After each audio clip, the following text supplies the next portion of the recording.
surat 602. Okey. Ayat 4, 5, 6 dan 7. Ayat 4, 5, 6 dan 7 surah Al-Ma'un. Boleh? Muka surat 602. Okey, baca doa sikit. Bismillahirrahmanirrahim. Rabbi syrah li sadri wa yassir li amri wahlul 'uqdatam min lisani yafqahu qawli. Rabbi yassir wa la tu'assir wa tammim bil khair. Ya Fattah wa bika nasta'in. Subhanaka la ilma lana illa ma 'allamtana innaka antal alimul hakim. Allahumma anfa'na bima 'allamtana wa 'allimna ma yanfa'una wa zidna ilma walhamdulillahi rabbil alamin. Okey.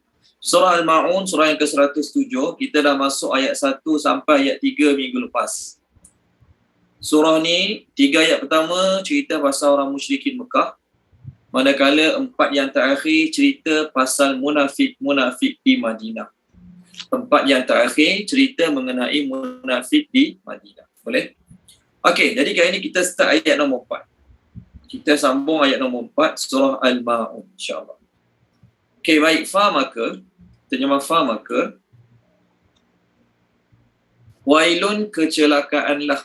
Terjemah wailun kecelakaanlah. Okey, terjemah wailun kecelakaanlah. Li bagi al-musallin, orang-orang yang sembahyang. Al-musallin, orang-orang yang sembahyang. Okey, ayat 4. Sambung seterusnya, ayat 5, iaitu, tulis dalam bracket, iaitu. Alladzina, orang-orang yang. Alladzina, orang-orang yang. Hum, mereka. An, terhadap. Terjemahan terhadap. Okey, terjemahan terhadap. Salatihim, solat mereka. Sahun, mereka lalai. Mereka lupa. Sahun tu, tuan-tuan dan puan-puan, daripada perkataan sahun ni kan, keluar perkataan apa? Sujud sahwi. Daripada perkataan sahun ni, okey, keluarlah perkataan sujud sahwi. Apa terjemah sujud sahwi itu? Sujud lupa. Sujud kerana terlupa sesuatu amalan-amalan dalam solat. So daripada perkataan sahun ni keluar perkataan sahwi. Okey, daripada perkataan sahun ini keluarlah perkataan sahwi. Okey? Batu antara zikir subhana man la yanam wa la yasbu. Pernah dengar tak zikir tu? Maha suci Allah yang tidak tidur dan juga tidak lupa. Maha suci Allah yang tidak tidur dan tidak lupa. Okey, baik. Jadi terjemah sahun, lalai ataupun lupa. Okey, Puan Noli Azira terjemahkan ayat nombor 4 dan nombor 5 ni.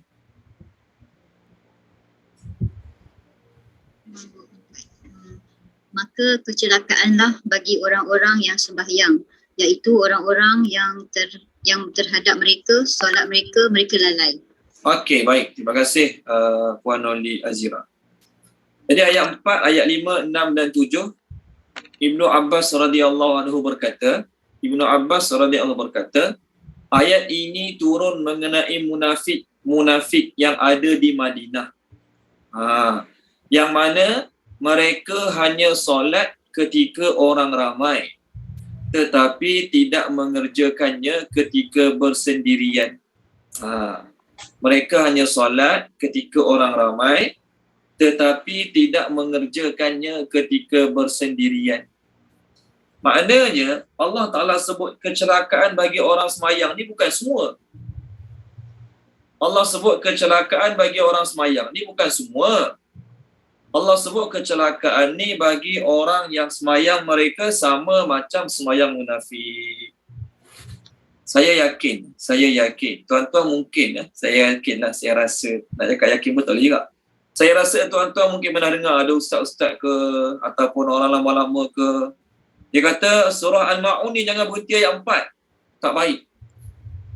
Jadi dia kata surah Al-Ma'un jangan berhenti. Fawailul lil musallin. Jangan berhenti, tak baik. Kena sambung. Fawailul lil musallin alladhina hum an salatihim sahun.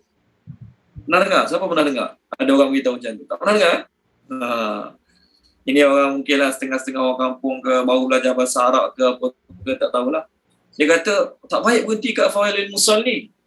Sebab kalau berhenti kat fawailul musallin, maksudnya kita telah mencelakakan orang-orang yang semayang.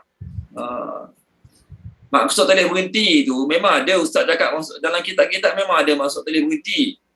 Tapi dalam kitab-kitab fiqh lama, maksud tak boleh berhenti tu tahu macam mana? Dia semayang baca ara'ait lepas Fatihah, ara'aital ladzi yukazzibu biddin, baca sampai ayat 4, fawailul lil musallin, Allahu akbar di rukuk. Tu tak boleh.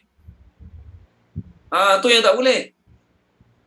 Ada pembaca biasa atau baca dalam semayang, kita berhenti fawailul lil musallin alladzina hum an salatihim sahun. Tu tak ada masalah.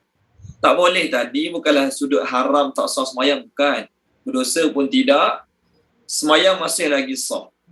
Yang tak bolehnya ialah, yang kata tak boleh tu kerana dari sudut mana tergantung lah. Kecelakaan lah bagi orang semayang. Habis. Jadi siapa yang celakanya? Kesianlah orang yang semayang dapat kecelakaan. Boleh? Jadi kalau ada ustaz-ustaz cakap tak boleh berhenti, maksud dia bukan tak boleh berhenti ayat 4, kena sambung. Fawailul lil musallin alladzina hum. Bukan macam tu. Maksud tak boleh berhenti tu, tak boleh berhenti dalam semayang, berhenti fawailul musallin, turun rukuk. Tu yang tak boleh. Okey, baik. Ibnu Abbas radhiyallahu anhu kata yang ini turun untuk munafik. Tuan-tuan dan puan-puan, munafik zaman Nabi SAW, mereka hanya solat bersama orang mukmin yang lain 3 waktu.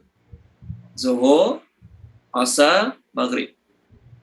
Zuhur, Asar, Maghrib. Sebab apa? 3 waktu ni orang nampak. 3 waktu ni orang perasan. Kalau tak mari 4-5 hari, mana si fulan bin si fulan lama tak nampak. Mana si fulan bin si fulan lama tak nampak. Dia kena mari.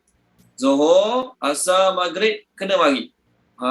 Kalau tak mari nanti orang cam. Nampak sangat kita munafik. Jadi kena mari 3 waktu ni. Jadi 2 waktu mereka tak akan datang. Subuh dan juga Isyak. Gelap-gelap. Kita sekarang surau lampu, jalan ke surau lampu, macam-macam lampu-lampu kereta, lampu motor.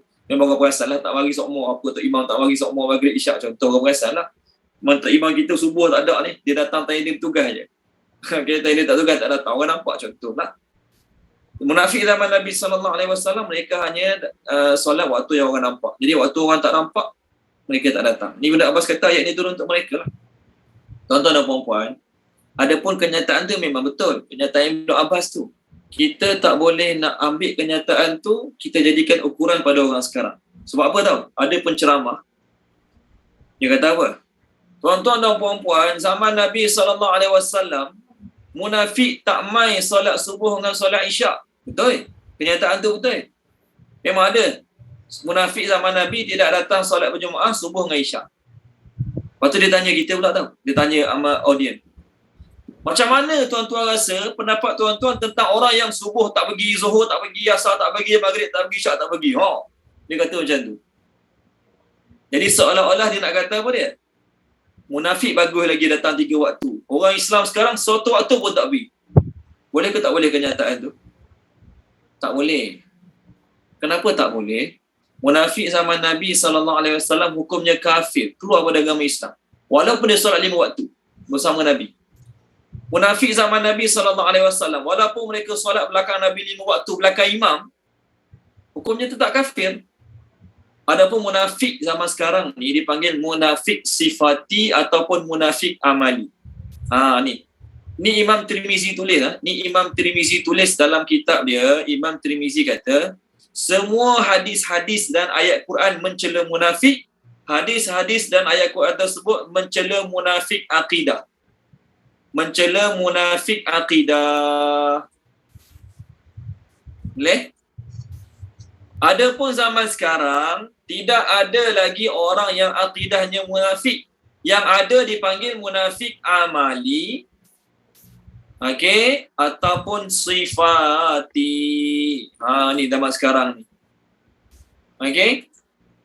Jadi tuan-tuan dan puan-puan, jangan sedap mulut cakap orang munafik. Jangan sedap mulut nak panggil orang munafik, nak gelar orang munafik, nak kata orang tak pergi solat Jumaat munafik. Tak boleh. Zaman Nabi, ayat Quran dan hadis turun, hadis dan ayat Quran turun, celah munafik akidah. Apa maksud munafik akidah? Orang yang lidahnya kata beriman dengan Nabi, tapi hatinya tidak beriman dengan Nabi. Ni munafik akidah. Ni hukumnya apa? Kafir. Okey, tolong baca boleh? Puan Zakiyah, tolong baca surah Munafikun. Boleh tak terbaca surah Munafikun? Ni munafik zaman Nabi SAW. Okey, orang zaman sekarang bukan sekadar tak, orang Islam zaman sekarang bukan sekadar tak sembahyang berjemaah, bahkan kalau dia tak solat kat rumah dia pun kita tak boleh kata dia munafik. Kerana orang zaman Islam zaman sekarang ni, walaupun di kaki tak sembahyang, kaki buat dosa maksiat, hatinya masih yakin Allah tu Tuhan yang Esa, hatinya masih yakin Nabi Muhammad SAW sebagai pesuruh Allah, walaupun dia tak sembahyang. Okey, muka surat 554 Puan Zakiyah. Okey Ustaz, 554. Ayat 1 dan ayat 2. Ayat 1, ayat 2. A'udzubillahi minasyaitonirrajim. Bismillahirrahmanirrahim. Apabila orang-orang munafik datang kepadamu, wahai Muhammad, mereka berkata, kami mengakui bahawa sesungguhnya engkau benar-benar Rasulnya, dan Allah memangnya mengetahui bahawa engkau ialah Rasulnya, serta Allah menyaksikan bahawa sesungguhnya pengakuan mereka adalah dusta. Ayat nombor 2, mereka menjadikan sumpah itu sebagai perisai untuk menyelamatkan dirinya dan harta bendanya daripada dibunuh atau dirampas. Namun mereka menghalang dirinya dan orang lain daripada mengikuti jalan Allah. Sesungguhnya amatlah buruk apa yang mereka telah kerjakan. Terima kasih Puan Zakiyah. Orang munafik ni, sumpah ni macam makanan harian dia bagi dia. Sikit-sikit bersumpah, sikit-sikit bersumpah. Mereka tak kisah pun menipu dalam bersumpah. Jadi ni munafik, surah Munafikun juz 28 ni cerita pasal munafik akidah. Ayat 1 tu Allah sebut. Allah bersaksi bahawasanya mereka menipu. Menipu ni maksudnya mulut cakap lain, hati cakap lain. Boleh? Adapun zaman sekarang, orang yang tak solat Jumaat ke, orang yang amalan-amalan munafik dalam hadis Nabi, amalan-amalan munafik dalam Quran, semua ada pada dia, orang Islam hari ni. Maka nama dia munafik amali ataupun munafik sifati. Orang yang Islam tapi amal dia macam amalan orang munafik, sifat dia macam sifat orang munafik, hukumnya fasik. Dipanggil fasik, berdosa. Tetapi tidak terkeluar daripada batasan agama Islam. Adapun zaman Nabi punya munafik, munafik zaman Nabi hukumnya apa dia? Kafir. Walaupun dia solat Jumaat 5 waktu belakang Nabi, tak pernah menipu dalam percakapan, tak pernah menipu dalam jual beli, tapi akidah dia tak mengaku Nabi tu Nabi, maka dia kafir. Orang Islam zaman sekarang, walaupun menipu lah, tak solat lah, buat dosa A, dosa B, dosa C, macam-macam dosa buat, hatinya masih yakin Allah tu Tuhan yang Esa, Nabi Muhammad pesuruh Allah, maka akidahnya masih Allah terima. Dia Muslim, dia mukmin, cuma dia fasik pendosa. Terjemah fasik tu pendosa. Kalau dia tidak bertaubat, Allah tak ampun dosa dia, dosa tu dikira oleh Allah Ta'ala di hari akhirat. Okey, baik, ni cerita pasal munafik. So, saya nak beritahu pada kita semua, jangan kita senang-senang memunafikkan orang. Hari ni belajar hadis bab munafik. Nabi sebut tanda munafik 4. 1 apa dia, 2 apa dia, 3 apa dia. Balik-balik dia pun cakap, baru aku tahu imam aku munafik rupanya. Sebab ayat-ayat tu, sifat-sifat tu, dia ukurkan imam surau masjid dia. Kita belajar sifat munafik, ciri munafik apa tujuan dia? Kita nak jadikan sifat-sifat tu ukuran bagi diri kita. Ada tak sifat tu dalam diri aku? Kalau ada aku kena jauhkan, kalau ada aku kena buang sifat tersebut daripada diri aku. Itu yang tujuan kita belajar. Bukan kita nak jadikan ukuran pada orang lain terhadap apa yang kita belajar. Okey, baik, balik kepada ayat. Ibnu Abbas radhiyallahu anhu kata ayat ni turun untuk munafik yang semayang nak tunjuk ke orang, semayang nak riak. Dalam ayat kita sekarang, ayat yang kelima, Allah Taala kata, allazina hum an salatihim sahun. Ni kita nak bincang. Kecelakaanlah bagi orang yang semayang, iaitu orang-orang yang mereka daripada solat mereka lalai. Baik. Apa makna mereka lalai daripada solat mereka? Ada dua tafsiran. Tafsiran pertama ialah dia lalai daripada waktu solat. Zuhur 1.27, 4 suku baru dia semayang Zuhur. Sibuk tengok TV ke, sibuk kerja ke, sibuk sembang ke, sibuk uruskan urusan rumah tangga ke. Zuhur 1.27, pukul 4 suku baru dia sembahyang zuhur. Maksudnya dia lalai, dia lewat daripada mengerjakan solat di awal waktu. Itu celaan yang pertama. Celaan yang kedua, maksud yang kedua ialah orang yang lupa dalam solat, orang yang lalai dalam solat. Ini kita nak belajar tajuk solat yang berkualiti. Baik. Jadi dua tafsiran. Apa makna lalai lupa kat sini? Lalai lupa kat sini, orang kita terjemah satu delay, satu forget. Kalau delay, maksudnya waktu solat. Dia delay waktu solat. Dekat-dekat masuk waktu asar baru dia semayang zuhur. Dan dekat-dekat masuk waktu maghrib baru dia semayang asar. Itu maksud lalai waktu solat. Kalau masuk forget, maksudnya ialah dalam semayang tu dia tak ingat apa langsung. Angkat takbir Allahu Akbar macam orang lain, tapi Masya Allah, fikiran dia seluruh dunia dia pergi. Balik kampung setiap hari dalam solat. Contohlah. Jadi ada dua tafsiran. Mana satu betul? Baik, kita tengok pendapat-pendapat ulama. Imam Masruq ni imam pada Imam Bukhari, guru pada Imam Bukhari. Imam Masruq dan juga Atha' bin Dinar, beliau berkata apa? Tentang ayat ni, dia kata, Alhamdulillahilladzi qala an salatihim wala qala fi salatihim. Apa maksud kata-kata dia? Tentang ayat kita ni lah, ayat 5 ni. Dia kata, segala puji bagi Allah yang telah menyebut dalam surah ini, dalam ayat ini, an salatihim. Kan ayat kita sekarang, ayat 5 surah Al-Ma'un, alladzina hum an salatihim. Dia kata, nasib baik Allah sebut an salatihim. Allah tidak sebut fi salatihim. Apa beza an salatihim dengan fi salatihim? Ini kata-kata Imam Masruq, guru pada Imam Bukhari. Dia kata, Alhamdulillah, nasib baik Allah sebut an salatihim. Jadi bila maksud an salatihim ialah, apa maksud an salatihim?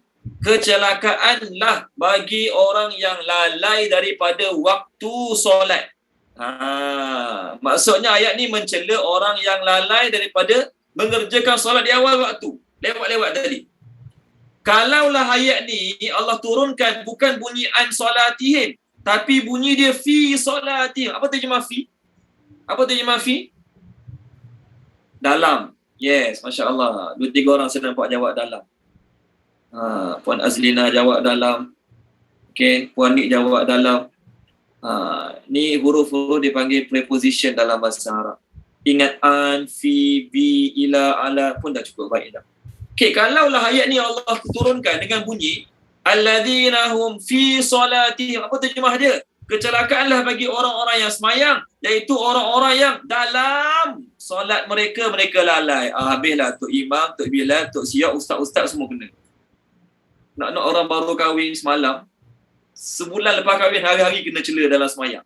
Contohlah, semayang ingat bini, semayang ingat macam-macam, contoh. Ni sekadar contoh. Ataupun orang baru menghadapi kematian anak ke, kematian mak ayah ke. Jadi dalam semayang tu memang ingat arwah mak, arwah ayah contoh. Sebulan kena kecam lah. Sebab dalam semayang ingat benda lain. Jadi menurut imam pada Imam Bukhari, guru pada Imam Bukhari, ayat ni dia kata Allah mencela orang yang lalai daripada waktu solat. Ayat ni tidak mencela orang yang lalai dalam solat. Kerana apa? Kenapa pendapat ni kita pilih? Kerana lalai daripada waktu solat adalah pilihan sendiri. Pilihan sendiri maksudnya apa dia? Orang tu yang pilih. Dia nak solat awal waktu ke dia nak lambat waktu? Dia nak solat awal waktu ke dia nak lambat waktu solat? Pilihan dia sendiri. Adapun dalam solat punya lalai, adakah pilihan dia sendiri? Aku nak semayang ini, aku nak ingat kampung belah mak aku ni.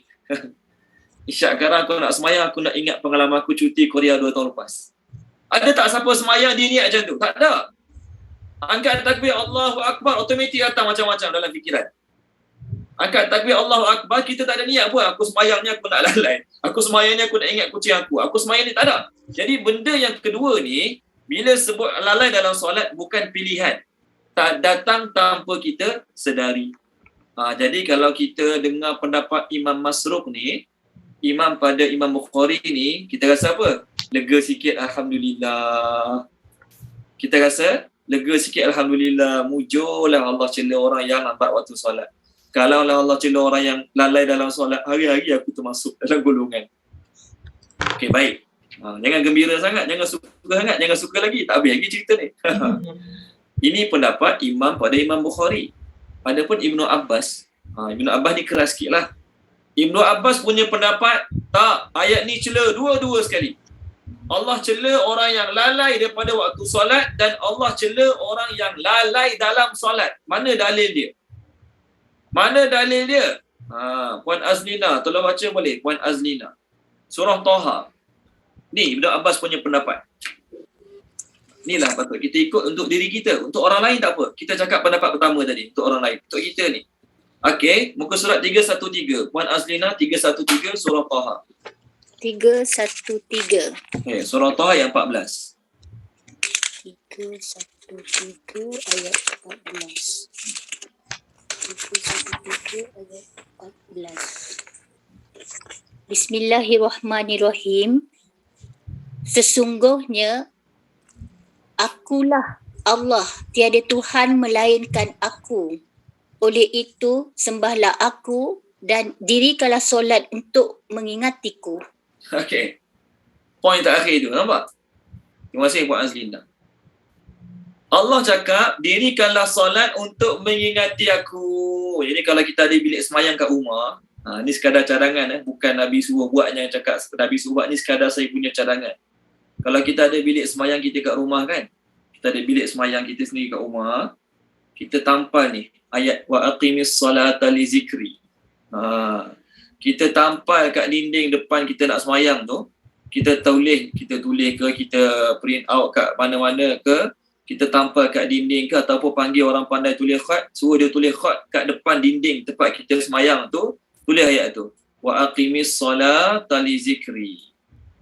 Apa terjemah wa aqimis solata li zikri?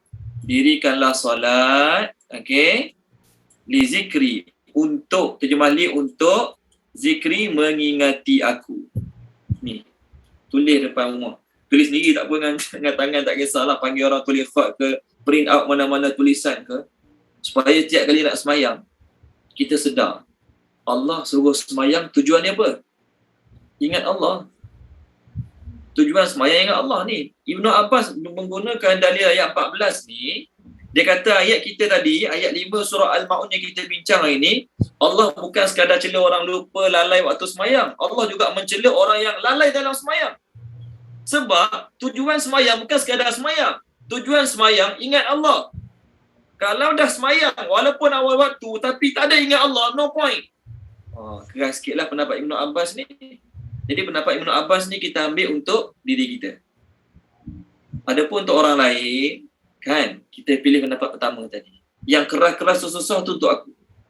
Yang pendapat senang-senang mudah-mudah tadi tu kita kata untuk orang lain. Ni dalil pertama Ibnu Abbas radhiyallahu anhu. Sebab tu dia kata maksud ayat ni dua-dua, bukan tu saja. Okey, baik. Pendapat dia yang kedua. Dalil Ibnu Abbas yang kedua. Datuk Osu, tolong baca boleh Datuk Osu? Muka surat 101. Muka surat 101. Okey. Muka surat 101. Surah An-Nisa. Surah An-Nisa. Okey. Ni Allah sebut ciri-ciri solat munafik. Kita tengok sama-sama ayat ni. Ciri-ciri solat orang munafik. Okey. Muka surat 101 ayat 142 Datuk. Bismillahirrahmanirrahim. 141 Ustaz. Ya, betul. Muka surat 101 ayat 142. 142 ya.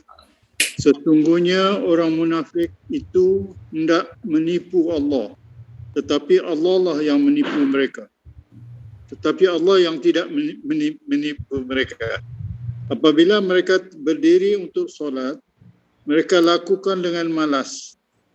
Mereka riak, ingin dipuji di hadapan manusia. Dan mereka tidak ingat akan Allah kecuali sedikit sekali. Terima kasih Datuk. Jadi tuan-tuan dan puan-puan, ini sifat munafik ni. Ini ciri solat orang munafik. Allah sebut orang munafik ni mereka menipu Allah lah, sedangkan mereka tak sedar Allah yang balas penipuan mereka. Kemudian dalam semayang mereka, pertama berdiri malam, nak tak nak je berdiri. Diri nak tak nak lembek, keterpaksaan. Diri lembek tak tunjuk kegembiraan dapat solat. Sedangkan solat tu hadiah daripada Allah pada orang mukmin. solat ni hubungan yang baik daripada orang mukmin terhadap Allah Ta'ala, tapi mereka munafik kerana keterpaksaan berdiri malas. Itu satu. Kemudian nak tunjuk kat orang yang dia solat, nak menunjuk pada orang ramai yang dia solat. Itu yang kedua. Yang ketiga, kita dengar dengan jelas tadi kan, terjemahan Datuk Osu. Mereka tidak mengingati Allah kecuali sedikit. Kan? Kita dengar terjemah tadi, mereka tidak mengingati Allah kecuali sedikit. Terjemahan Datuk Osu tadi ni ayat dia. La yazkuruna, saya tulis la yazkuruna Allah, saya tulis kat skrin. La yazkuruna Allah illa qalila. Ni ayat dia, saya tulis balik kat skrin. Ayat 142 surah An-Nisa ni. Jadi apa terjemah dia? La tidak. Yazkuruna, mereka mengingati Allah illa kecuali qalilan sedikit. Maknanya ikut zahir terjemah Datuk Osu yang baca pada kita tadi, orang munafik ini dalam semayang ingat Allah juga tapi sikit. Mungkin 5%, 6% ingat Allah. Jadi kalau munafik semayang ingat Allah 5%, 6%, kalau kita semayang tak ada langsung ingat Allah, maksudnya macam mana? Lagi teruk pada munafik. Lagi teruk pada munafik lah. Baik. Nanti dulu. Terjemah Datuk Osu tadi betul, terjemah kita pun betul. Tetapi kena ingat, dalam bahasa Arab, yazkuruna ni bukanlah makna ingat saja. Ada terjemah lain pada yazkuruna. Apa terjemahan lain pada yazkuruna? Tadi, terjemah Datuk Osu dan saya yakin terjemah kita yang lain pun remember. Yazkuruna terjemah dia tidak, mereka mengingat Allah kecuali sedikit. Jadi kalau terjemah mengingat Allah kat sini, teruklah kita semua. Kita pun mungkin dalam semayang ingat Allah sedikit, boleh jadi tak ingat Allah langsung. Kalau solat Jumaat tu tak tahulah berapa rakaat imam tu, yang penting ikut je. Memang tak ingat Allah langsung kadang-kadang. Baik, terjemah yazkuruna ada dua, tuan-tuan dan puan-puan. Satu terjemah yazkuruna ingat tadi. Satu terjemah yazkuruna ingat. Yang diterjemah oleh Datuk Osu dan saya yakin terjemahan kita semua ingat. Boleh? Yang kedua, terjemah yazkuruna apa dia? Siapa tahu? Terjemah yazkuruna, zakara. Sebut. Sebut, lafazkan. Sebut, lafazkan. Jadi, kalau kita terjemah yazkuruna ingat, macam tadilah, orang munafik kalau semayang, mereka tak ingat Allah kecuali sedikit. Terjemah kedua macam mana terjemah kedua? Orang munafik bila mereka semayang, mereka tidak menyebut nama Allah kecuali sedikit. Ini terjemahan yang kedua ni alhamdulillah mujur sikit. Sebab apa? Orang Islam walaupun dia fikiran dia melayang puluh kilir dalam semayang, tapi sebut tak nama Allah? Sebut. Sekurang-kurangnya Allahu Akbar, dah sebut nama Allah. Waktu fikiran merapu melayang puluh kilir, rukuk. Sebut lagi tak nama Allah? Sebut lagi. Allahu Akbar. Dengan rukuk pun koyak lagi, tahu koyak. Fikir benda-benda yang tak ada kaitan dengan solat. Sami Allah liman hamidah. Sebut lagi. Jadi setiap kali takbir dalam solat tu sebut nama Allah, kita punya semayang. Orang munafik tak. Orang munafik punya semayang dia macam ni ya. Orang angkat takbir Allahu Akbar dia bisu. Orang rukuk Allahu Akbar dia rukuk bisu. Sebab dia semayang bukan kerana Allah, semayang nak tunjuk ke orang. Jadi penting orang nampak dia semayang, cukup lah. Kalau kita semayang sengaja tak nak sebut Allahu Akbar, tak nak melafazkan takbir dalam semayang sengaja, batal solat. Mereka kisah apa? Mereka bukan nak kira solat tu sah tak sah. Mereka kira orang tengok aku solat jadilah. Jadi ayat 142 surah An-Nisa ni, terjemahan yang kedua ialah orang munafik kalau semayang mereka tak sebut nama Allah kecuali sedikit. Mungkin kali pertama je akan takbir mula-mula Allahu Akbar, sebut nama Allah. Lepas pada tu masa nak rukuk ke, iktidal ke, nak sujud ke, nak duduk antara dua sujud ke, sorry, nama Allah tak ada langsung. Nampak jelas terjemah kedua ni. Jadi kalau terjemah kedua ni kita selamatlah. Solat kita tak sama macam solat munafik. Kalau terjemah pertama ni pilihan Ibnu Abbas. Terjemahan pertama Quran kita dan saya yakin Quran-Quran lain pun pilihan Ibnu Abbas. Jadi Ibnu Abbas punya terjemahan macam Datuk Osu baca tadi, orang munafik kalau semayang mereka tak ingat Allah kecuali sedikit. Adalah juga ingat Allah sikit sangat, mungkin 5-6% saja. 95% lagi, 95% lagi, habis. Tak ada ingat Allah langsung. Jadi tuan-tuan dan puan-puan, kita ada dua pendapat sekarang. Kita ada dua pendapat. Satu pendapat Imam Masruq, guru pada Imam Bukhari, ayat ni hanya mencela orang yang lalai pada waktu solat. Pendapat kedua, pendapat Ibnu Abbas, ayat ni mencela dua-dua golongan. Golongan yang mengabaikan waktu solat kena, golongan yang dalam solat lalai pun kena juga. Jadi kita nak pilih mana satu, tuan-tuan? Kita pilih yang kedua untuk diri kita. Aku lepas pada ni nak jadi orang yang tak lalai daripada waktu solat, dan aku lepas pada ni nak jadi orang yang tak lalai dalam solat. Pernah dengar tak cerita orang solat 4 rakaat? Mungkin ada sahabat kita pernah dengar cerita ni. Ni guru saya cerita kat India. Guru saya cerita lah ni, guru-guru saya banyak belajar kat India, Pakistan. Dia kata kat India ada satu hari solat Zuhur. Solat Zuhur imam solat 3 rakaat. Imam pun lalai lah macam saya juga, fikir macam-macam. Solat Zuhur imam 3 rakaat je. Lepas rakaat ketiga beri salam. Assalamualaikum warahmatullahi, Assalamualaikum warahmatullahi. Maka yang belakang ni kelahi. Baru 3, ada kata 4 dah. Jadi kat belakang jadi 2 grup. Ada kata 3, ada kata 4. Ada kata 3, ada kata 4. Kelahi. Tok Imam kata, aku rasa 4 dah. Tok Imam kata, lah kali datanglah seorang hero. Dan sekali datanglah seorang hero, penyelamat. Penyelamat ni, jangan main-main penyelamat. Dia pun kata apa? Tuan Imam, saya yakin 100% Tuan Imam baru 3 rakaat. Saya berani sumpah dan saya yakin Imam baru 3 rakaat. Terkejut Imam. Macam mana kamu yakin sangat ni? Macam mana kamu boleh yakin sangat ni? Kita tak ada masalah, kat seorang masjid kita ada CCTV kan? Tengok je balik CCTV, berapa rakaat Imam tu, senang. Dia kata, saya yakin Imam baru solat 3 rakaat ni. Imam bertanya, macam mana kamu yakin? Dia kata, macam ni Tuan Imam. Saya ni businessman. Saya ada 4 biji kedai. Saya ada 4 biji kedai. 4 kedai ni, 4 kedai. Setiap kedai tu ada saya punya staff, ada saya punya cashier. Jadi, di setiap rakaat, saya cuba buat kira-kira kedai saya. Di setiap rakaat, saya cuba buat kira-kira kedai saya. Rakaat pertama Allahu Akbar tu, saya fikir hari ni kedai aku nombor 1, gaji pekerja dah bayar belum? Bil elektrik dah bayar belum? Sewa dah selesai ke belum? Rakaat kedua, saya buat kira-kira kedai saya yang kedua pula. Jadi Tuan Imam, saya belum sempat kira kedai yang keempat, Tuan Imam dah bagi salam. Sebab tu saya yakin tu. Imam 3 rakaat saja. Hero tak dia? Hero lah, penyelamat. Betul lah. Tapi nak cerita ni asyik malam. Dalam semayang pun boleh sempat buat kira-kira dalam kedai lagi. Imam Abu Hanifah, ni cerita Imam Abu Hanifah ni. Imam Abu Hanifah ni dia bijak. Imam Abu Hanifah. Ni pasal kalau kita beli buku tajuk dia Manaqib Al-Imam Abu Hanifah. Kelebihan-kelebihan ataupun keistimewaan Imam Abu Hanifah. Satu hari ada orang ngadu kat dia. Orang dulu-dulu, kita sekarang ada duit banyak ke simpan kat bank. Simpan kat bank lah. Harta kita simpan kat bank kan. Orang dulu-dulu duit banyak disimpan kat mana? Tanam. Dia tanam dalam tanah. Orang dulu-dulu dia tak ada bank. Duit banyak simpan dalam tanah. Dalam semut, dalam hutan mana-mana disimpan dalam tanah. Ada seorang hamba Allah ni disimpan harta dalam tanah. Kemudian lama dia tak pergi jenguk harta dia, lupa. Dia pun tanya Imam Hanifah. Tuan Imam ada masalah besar ni. Saya terdesak nak pakai duit. Tapi saya ingat dulu saya ada tanam satu tempat duit saya.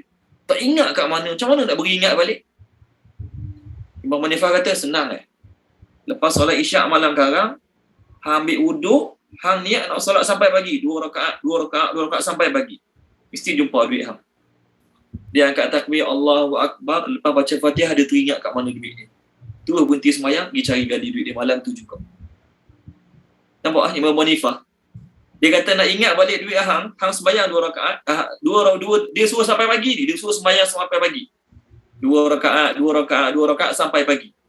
Jadi orang tu buat 2 rakaat pertama tak selesai lagi, dah ingat dah kat mana duit dia. Berhenti sembahyang pun pergi gali duit dia. Syaitan takkan biar orang tu sembahyang sampai pagi. Syaitan takkan biar orang tu sembahyang sampai pagi. Tengok Imam Hanifah cerdik tak cerdik dia. Tapi kita janganlah pula guna cara ni lupa nak sembahyang. Semata-mata nak ingat kepada kita ni. Tak, janganlah guna cara tu. Okey, jadi nak cerita ni tuan-tuan dan puan-puan. Dalam sembahyang ni syaitan akan usaha. Syaitan mula-mula sekali dia buat kita lalai pada sembahyang. Kalau boleh jangan sembahyang. Kalau tak mampu nak buat orang jangan sembahyang, dia buat orang tu lalai pada waktu sembahyang. Macam tadi lah, Zuhur pukul 1.25, 1.27. Dia solat pukul 4 suku. Maghrib, 10 minit sebelum maghrib baru dia solat asar. Itu syaitan buat. Yang ketiga, syaitan akan buat orang tu lalai selalai-lalainya dalam solat dia. Sampai tak ingat apa langsung. Imam 5 rakaat ke 6 rakaat ke, dia ikut je tak tahu apa langsung. Ini orang-orang yang tidak berjaya dalam solat dia. Baik. Pendapat Imam Abu Hanifah ni, jadi kita untuk orang lain kita pilih pendapat pertama. Untuk diri kita pilih pendapat Ibnu Abbas. Untuk diri kita pilih pendapat Ibnu Abbas. Maksudnya aku terima pendapat Ibnu Abbas, ayat ni mencela juga orang lalai dalam solat. Tuan-tuan dan puan-puan, tengok surah Mukminun boleh? Ciri-ciri mukmin. Ciri-ciri orang mukmin. Boleh tak tengok surah Al-Mukminun? Tolong baca Puan Izawani boleh?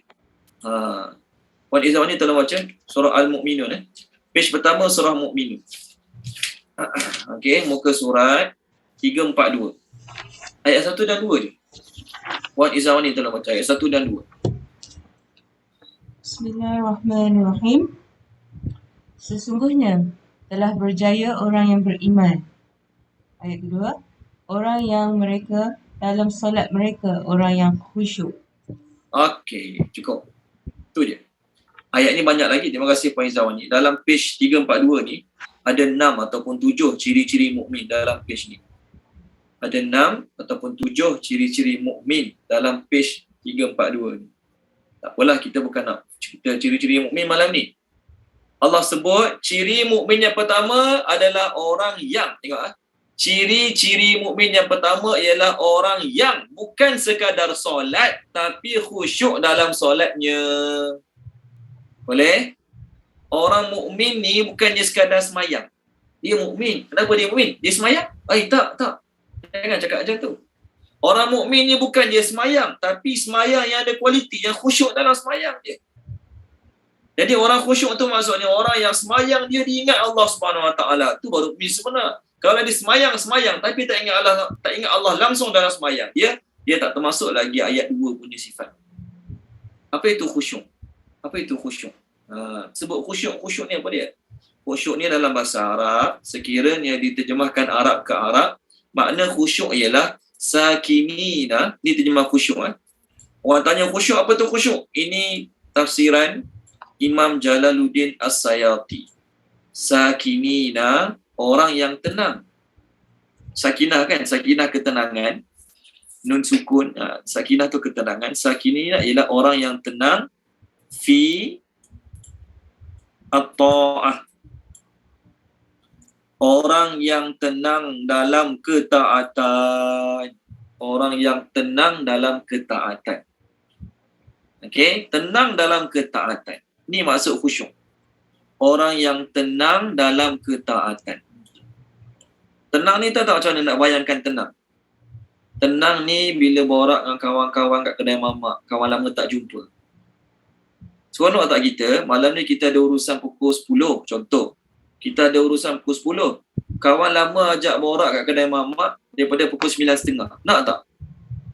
9.30 sampai 10 je borak. Oh, tak tenang. 9.30 sampai pukul 10 malam je borak, tak tenang. Setengah jam. Tak cukup. Banyak benda lagi nak borak.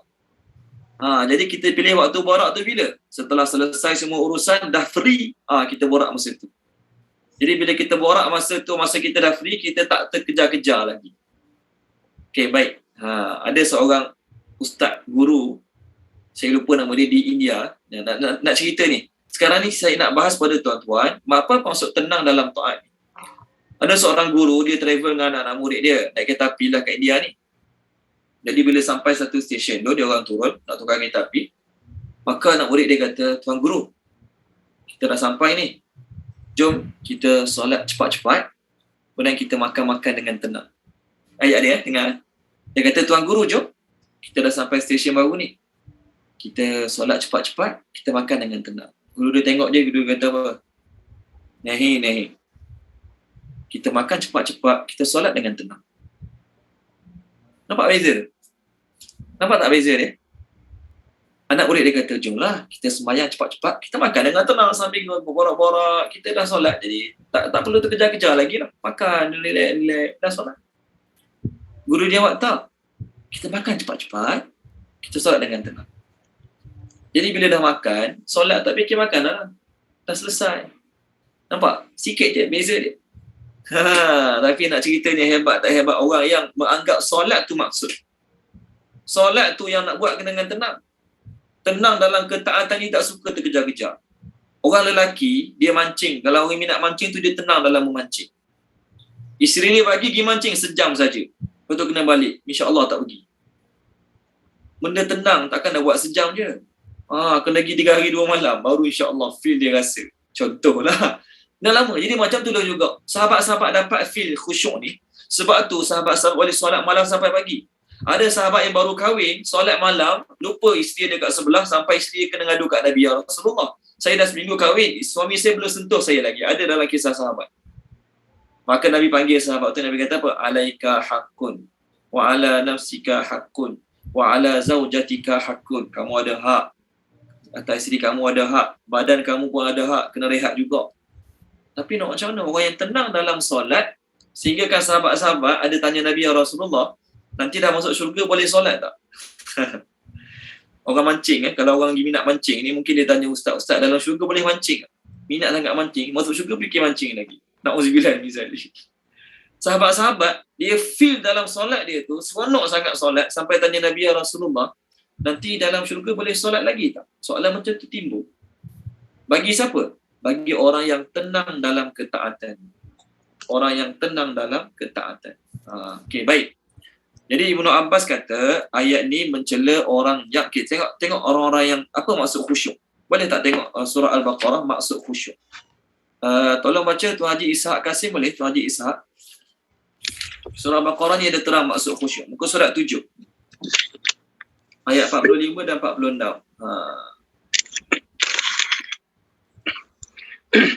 Dan mohonlah pertolongan kepada Allah dengan sabar dan solat. Dan salat itu sungguh berat, kecuali bagi orang-orang yang khusyuk, iaitu mereka yang yakin bahawa mereka akan menemui Tuhannya dan bahawa mereka akan kembali kepadanya. Okey, baik. Tu point dia. Khusyuk ni apa dia? Orang yang yakin akan bertemu Allah dan orang yang buat persiapan bertemu Allah. Kita nak faham ayat ni kan? Kita tengok anak-anak kita baca buku malam sebelum periksa. Macam mana anak kita baca buku malam sebelum periksa? Kalau periksa lambat lagi, periksa mungkin 4-5 bulan lagi, anak kita baca buku juga hari ni tapi relax. Baca sehari setengah jam, 10 minit, lepas tu tengok TV, main telefon. Bayangkan esok nak periksa, macam mana anak kita baca buku malam ni? Anak kita baca buku malam ni, bagi nasi pun tak layan. Okey, bagi KFC pun tak nampak je. Khusyuk baca buku malam ni sebab esok nak periksa. Betul kan? Macam itulah juga orang yang yakin akan bertemu Allah. Aku ni anytime boleh bertemu Allah. Mati malam ni bertemu Allah. Mati esok pagi esok bertemu Allah. Belum tentu aku dapat hidup sampai lusa minggu depan dan sebagainya. Jadi bila dia solat malam ni, dia solat dengan penuh khusyuk, seolah-olah solat dia yang terakhir. Itu maksud khusyuk. Seolah-olah inilah solat aku. Orang yang contoh, dijatuhkan hukuman gantung sampai mati. Mahkamah jatuhkan hukuman gantung sampai mati. Contoh. Esok pagi dia nak kena gantung. Agak-agak macam mana dia solat malam ni? 3 minit, selesai. Assalamualaikum. Apa cepat sangat esok nak mati? Tak ada. Malam ni dia solat isyak lama lagi pada Tok Imam. Contohlah.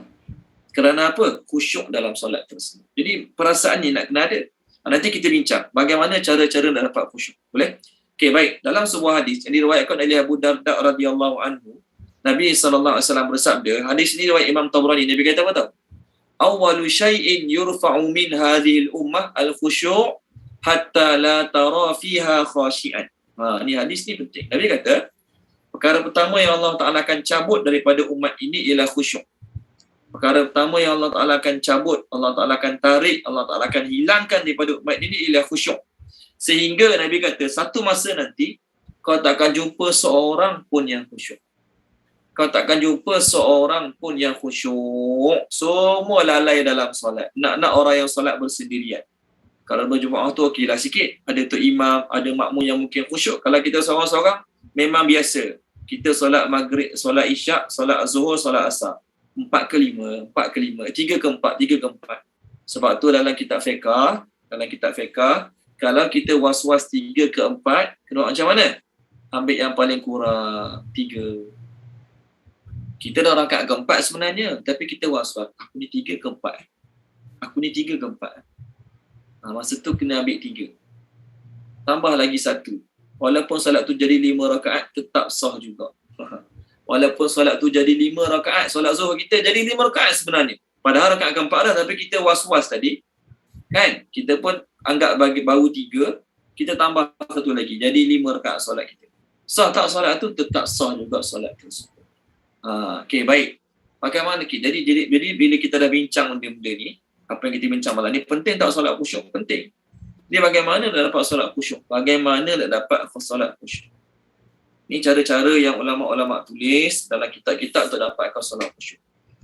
Pertama, untuk dapat solat khusyuk ialah dengan cuba memahami apa yang dibaca. Cuba memahami apa yang dibaca. Itu yang pertama. Apa kita baca, apa kita lafazkan, kita cuba faham. Walaupun tak dapat faham 100%, tapi bila kita cuba untuk faham, insya-Allah hati kita tak lari. Kita baca Alhamdulillahirabbil alamin, kita cuba terjemahkan apa bacaan tu punya terjemahan dia. Kita baca Ihdinas siratal mustaqim, mulut, hati kita, perasaan kita, fikiran kita cuba terjemahkan apa yang kita baca. Okey, baik. Dalam sebuah hadis yang diriwayatkan daripada Zaid bin Khalid Al-Juhani, Nabi SAW bersabda, ni kelebihan orang khusyuk dalam sembahyang.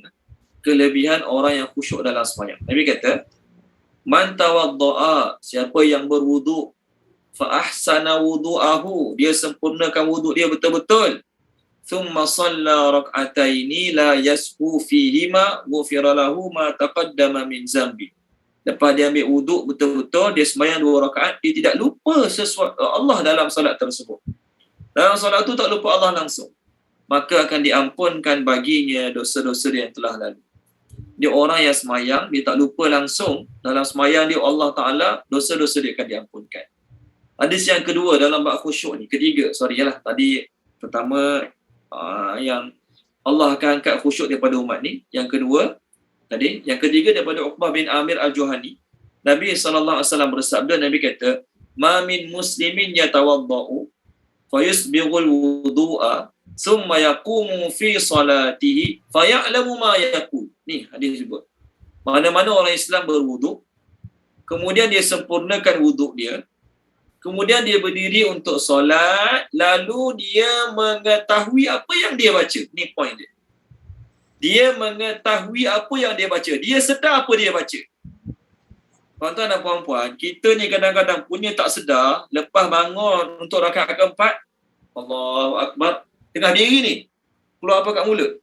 At-tahiyatul mubarakatus salawatut thayyibatu lillah. Tengah berdiri, tangan kat perut, berdiri untuk rakaat keempat, boleh baca at-tahiyatul mubarakah maksud. Berlaku tak? Berlaku.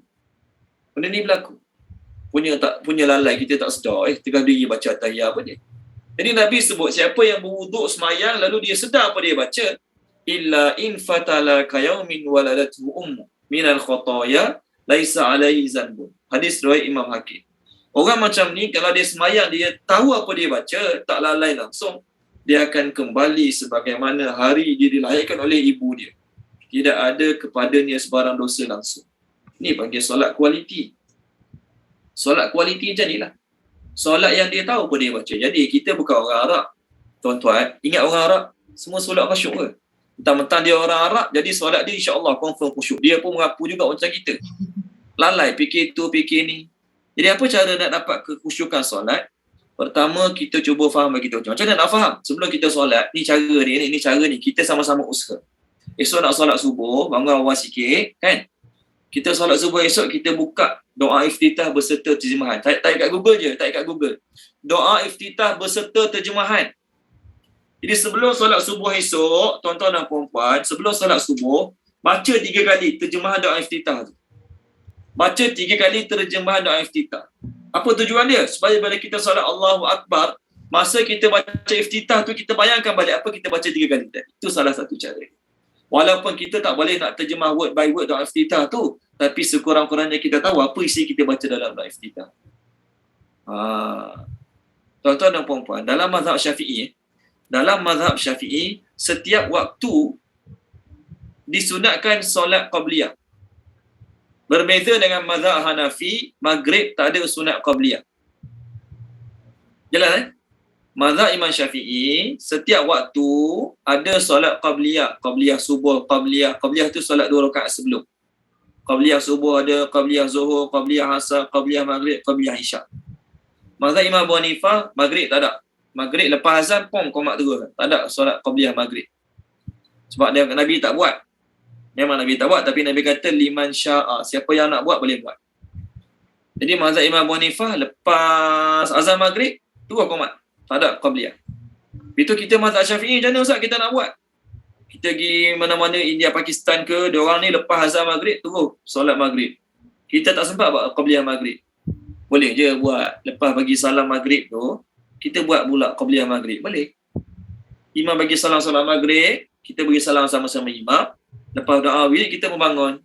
Kita niat aku nak solat qabliyah maghrib walaupun selepas maghrib. Tak ada masalah. Boleh. Tak ada masalah. Sebab tu kat Mekah, Madinah, biasa tengok tak orang solat sunat selepas main fardu subuh? Kita tengok kan? Dia orang solat sunat selepas fardu subuh tu adalah solat sunat qabliyah subuh. Mana ada solat ba'diyah subuh? Tapi solat qabliyah subuh boleh dilakukan anytime dalam waktu subuh. Sama ada dah solat fardu subuh ke, belum solat fardu subuh ke, dua-dua boleh. Tak jadi masalah. Jelas kan? Ustaz, Ya. yang solat sebelum subuh kita solat sunat subuh. Ya. Lepas tu apa yang kita solat sebelum zuhur, selepas zuhur. Okey. Sebelum asar tapi selepas asar tak buat. Ya. Sebelum maghrib tak buat, selepas maghrib buat. Lepas tu Isya sebelum dan selepas Isya. Okey. Itu bukan solat qabliyah. Okey, semua tu gabungan tu dia panggil solat rawatib. Semua tu solat rawatib. Dalam hadis Nabi sebut siapa yang jaga solat rawatib 12 rakaat, Allah buat istana kat dia kat syurga kan. Dia solat rawatib ni sebelum subuh ada, lepas subuh tak ada. Sebab lepas subuh dengan lepas asar tak ada solat sunat sebenarnya. Kecuali orang yang sebelum asar dan sebelum subuh dia tak sempat solat qabliyah subuh, dia boleh buat lepas waktu subuh, lepas waktu asar. Zuhur ada dua-dua. Qabliyah ada, ba'diyah pun ada. Zuhur. Asar, qabliyah ada, ba'diyah tak ada. Maghrib dalam mazhab Syafi'i ada sebelum dan ada selepas. Mazhab Imam Abu Hanifah tak ada sebelum, ada selepas dia. Itu beza dia. Tempat kita ikut mazhab Syafi'i, kita ada solat qabliyah maghrib. Isyak ada sebelum, ada selepas. Tapi Boleh? kita niat sunat sila solat sunat aja kan. Okey. Niat dia. Niat dia baik. macam mana? Kalau kita niat solat sunat sahaja, Tun, dia jadi solat sunat biasa lah. Kita dalam niat tu kena mention, aku nak solat sunat zuhur. Qabliyah zuhur. Kena mention qabliyah zuhur. Okay, aku nak solat sunat ba'diyah zuhur. Kena mention qabliyah ke ba'diyah.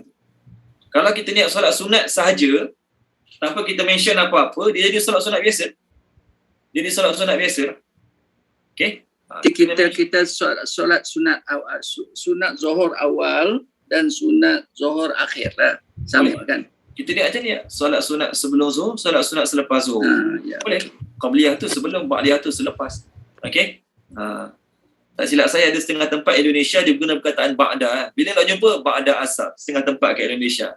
Dia guna ba'da asar. Selepas asar tu dia panggil ba'da asar. Okey, tu bukan kita nak cerita malam ni, tu masalah fiqh. Saya nak cerita apa dia? Apa hikmah kita ada solat sunat qabliyah ni? Apa hikmah dia? Apa tujuan dia? Apa hikmah kita ada solat sunat qabliyah ni? Hikmahnya ialah macam ni, tuan-tuan dan puan-puan.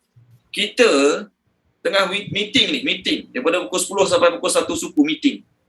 Dalam meeting tu kelahi gogang. Satu suku keluar meeting, azan zuhur tu solat zuhur. Allahu akbar. Apa berlaku dalam solat tu agak-agak? Semua dalam meeting tadi semua dah pusing ni. Bos ni maki aku, teruk sungguh bos aku ni macam-macam lah kan. Semua duk main dalam ni. Kena marah, kena tu. Jadi, kalau kita solat qabliyah zuhur dulu, apa kesan dia? Dia akan cool downkan dulu. Dia akan cool downkan kita dulu. Yang tadi sekabut tengah meeting dalam mesyuarat mengata kau orang marah kita marah orang, klaim orang dalam mesyuarat tadi. Bila kita qabliyah zuhur tu, jadi qabliyah zuhur tu seolah-olah penapis. Nak cool downkan kita dulu apa yang tengah sekabut fikir dunia tadi. Jadi qabliyah zuhur ke qabliyah subuh tapih dulu. Jadi bila dah solat qabliyah subuh, qabliyah zuhur tu, benda-benda yang tadi tu dah main dalam solat qabliyah saja. Bila kita masuk solat fardu, insya-Allah kita akan solat dengan penuh ketenangan. Itu tujuan dia, itu hikmah dia.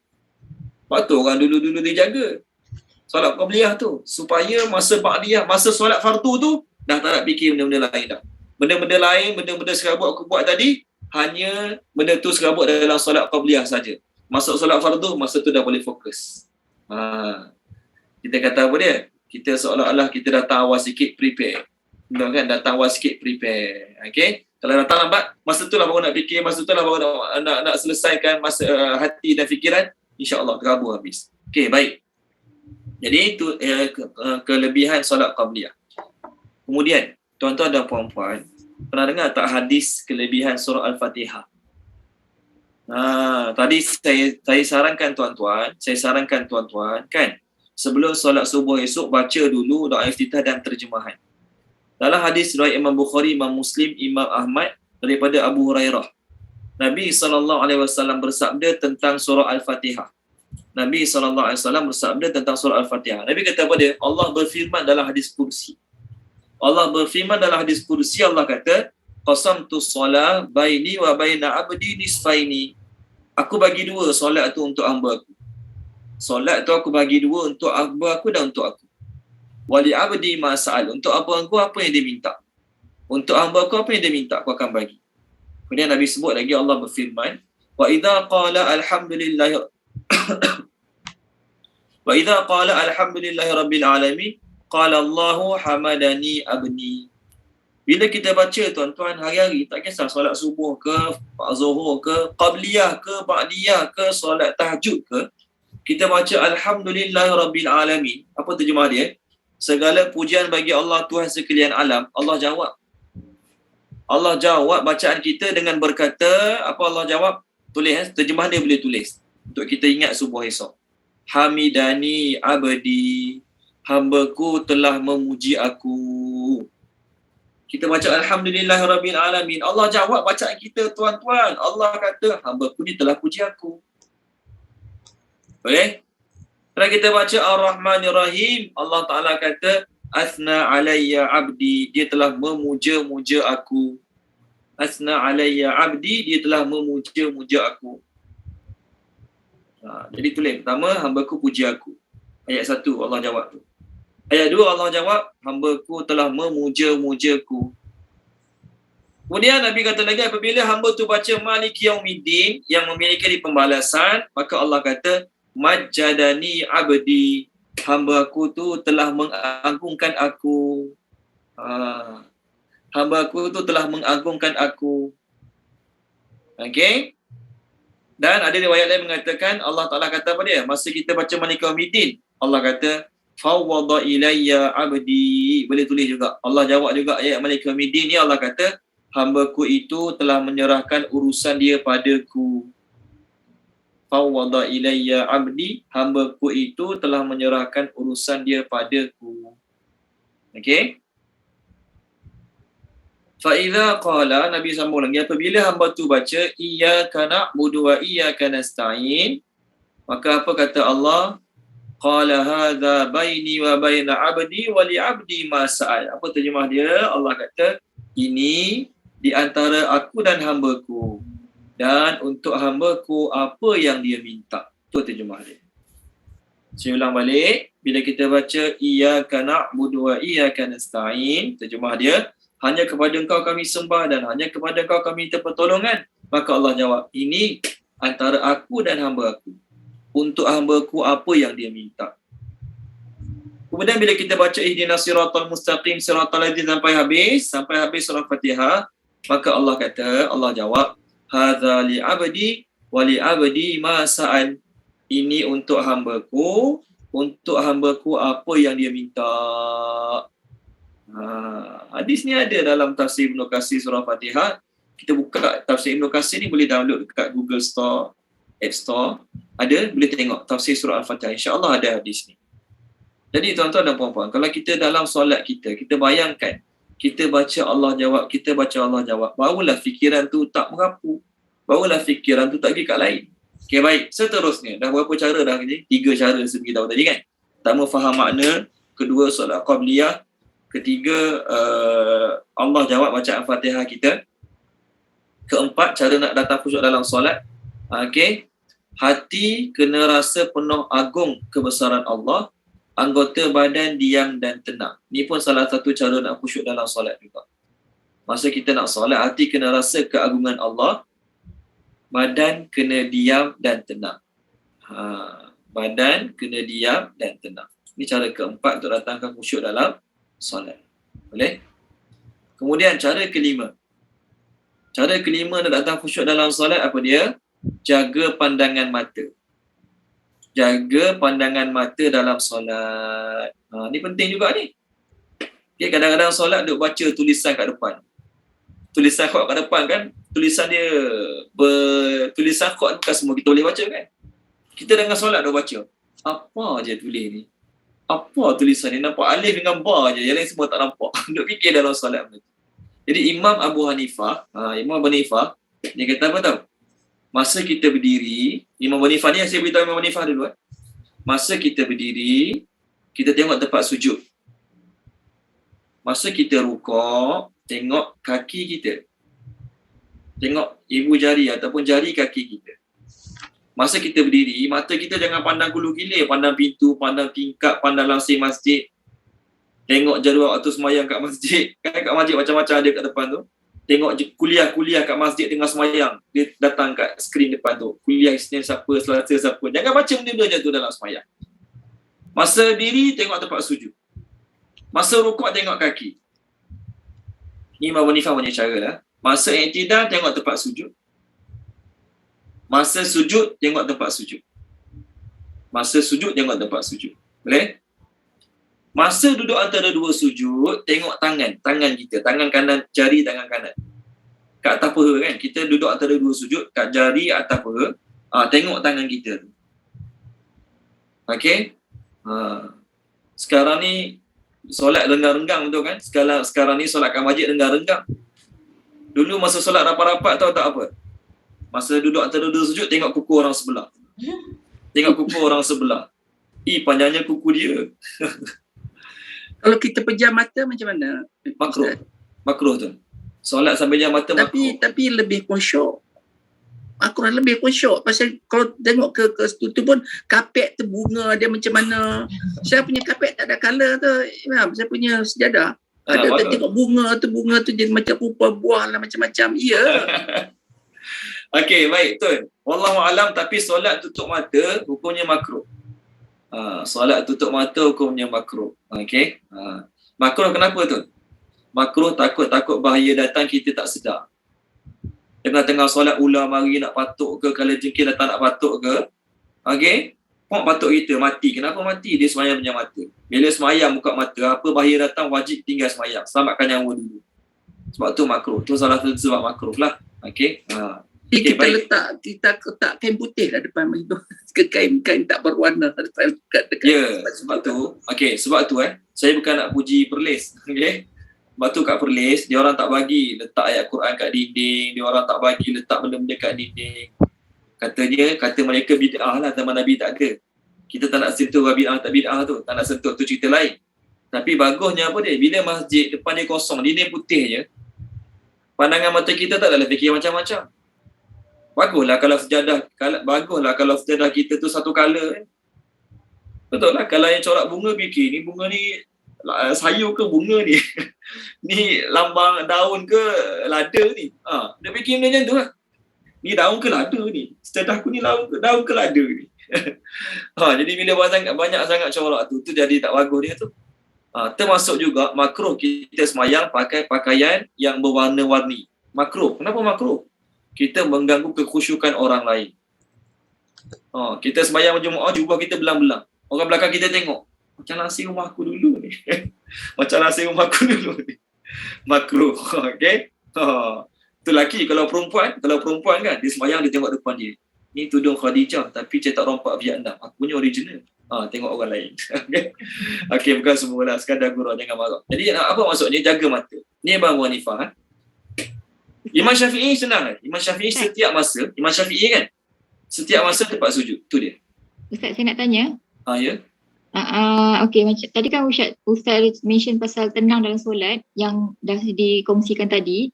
Tapi contohnya macam kita tengah solat, cuba untuk tenang dan khusyuk lah melalui macam kita cuba ingat terjemahan dan sebagainya. Tapi tiba-tiba anak kita masuk bilik, buat bising ke dan sebagainya kan. Jadi khusyuk tu dah hilang. Dia jadi marah pula dalam hati macam bising anak masuk bilik kan. Jadi macam mana Ustaz kita nak atasi tu? Untuk mak-mak lah especially-nya. Okay, benda tu sebenarnya termasuk dalam preparation sebelum solat. Benda tu sebenarnya termasuk preparation sebelum solat. Dalam sebelum solat, Nabi suruh kalau kita lapar, makan dulu. Kalau kita nak buang air dulu. Apa tujuan dia? Walahal, kalau kita lapar, kita bagi 10 minit dia lagi, kita drag 10 minit dia lagi lapar, tu tak mati pun. Tapi Nabi suruh makan dulu. Tujuannya apa dia? Masa solat, tak fikir makan.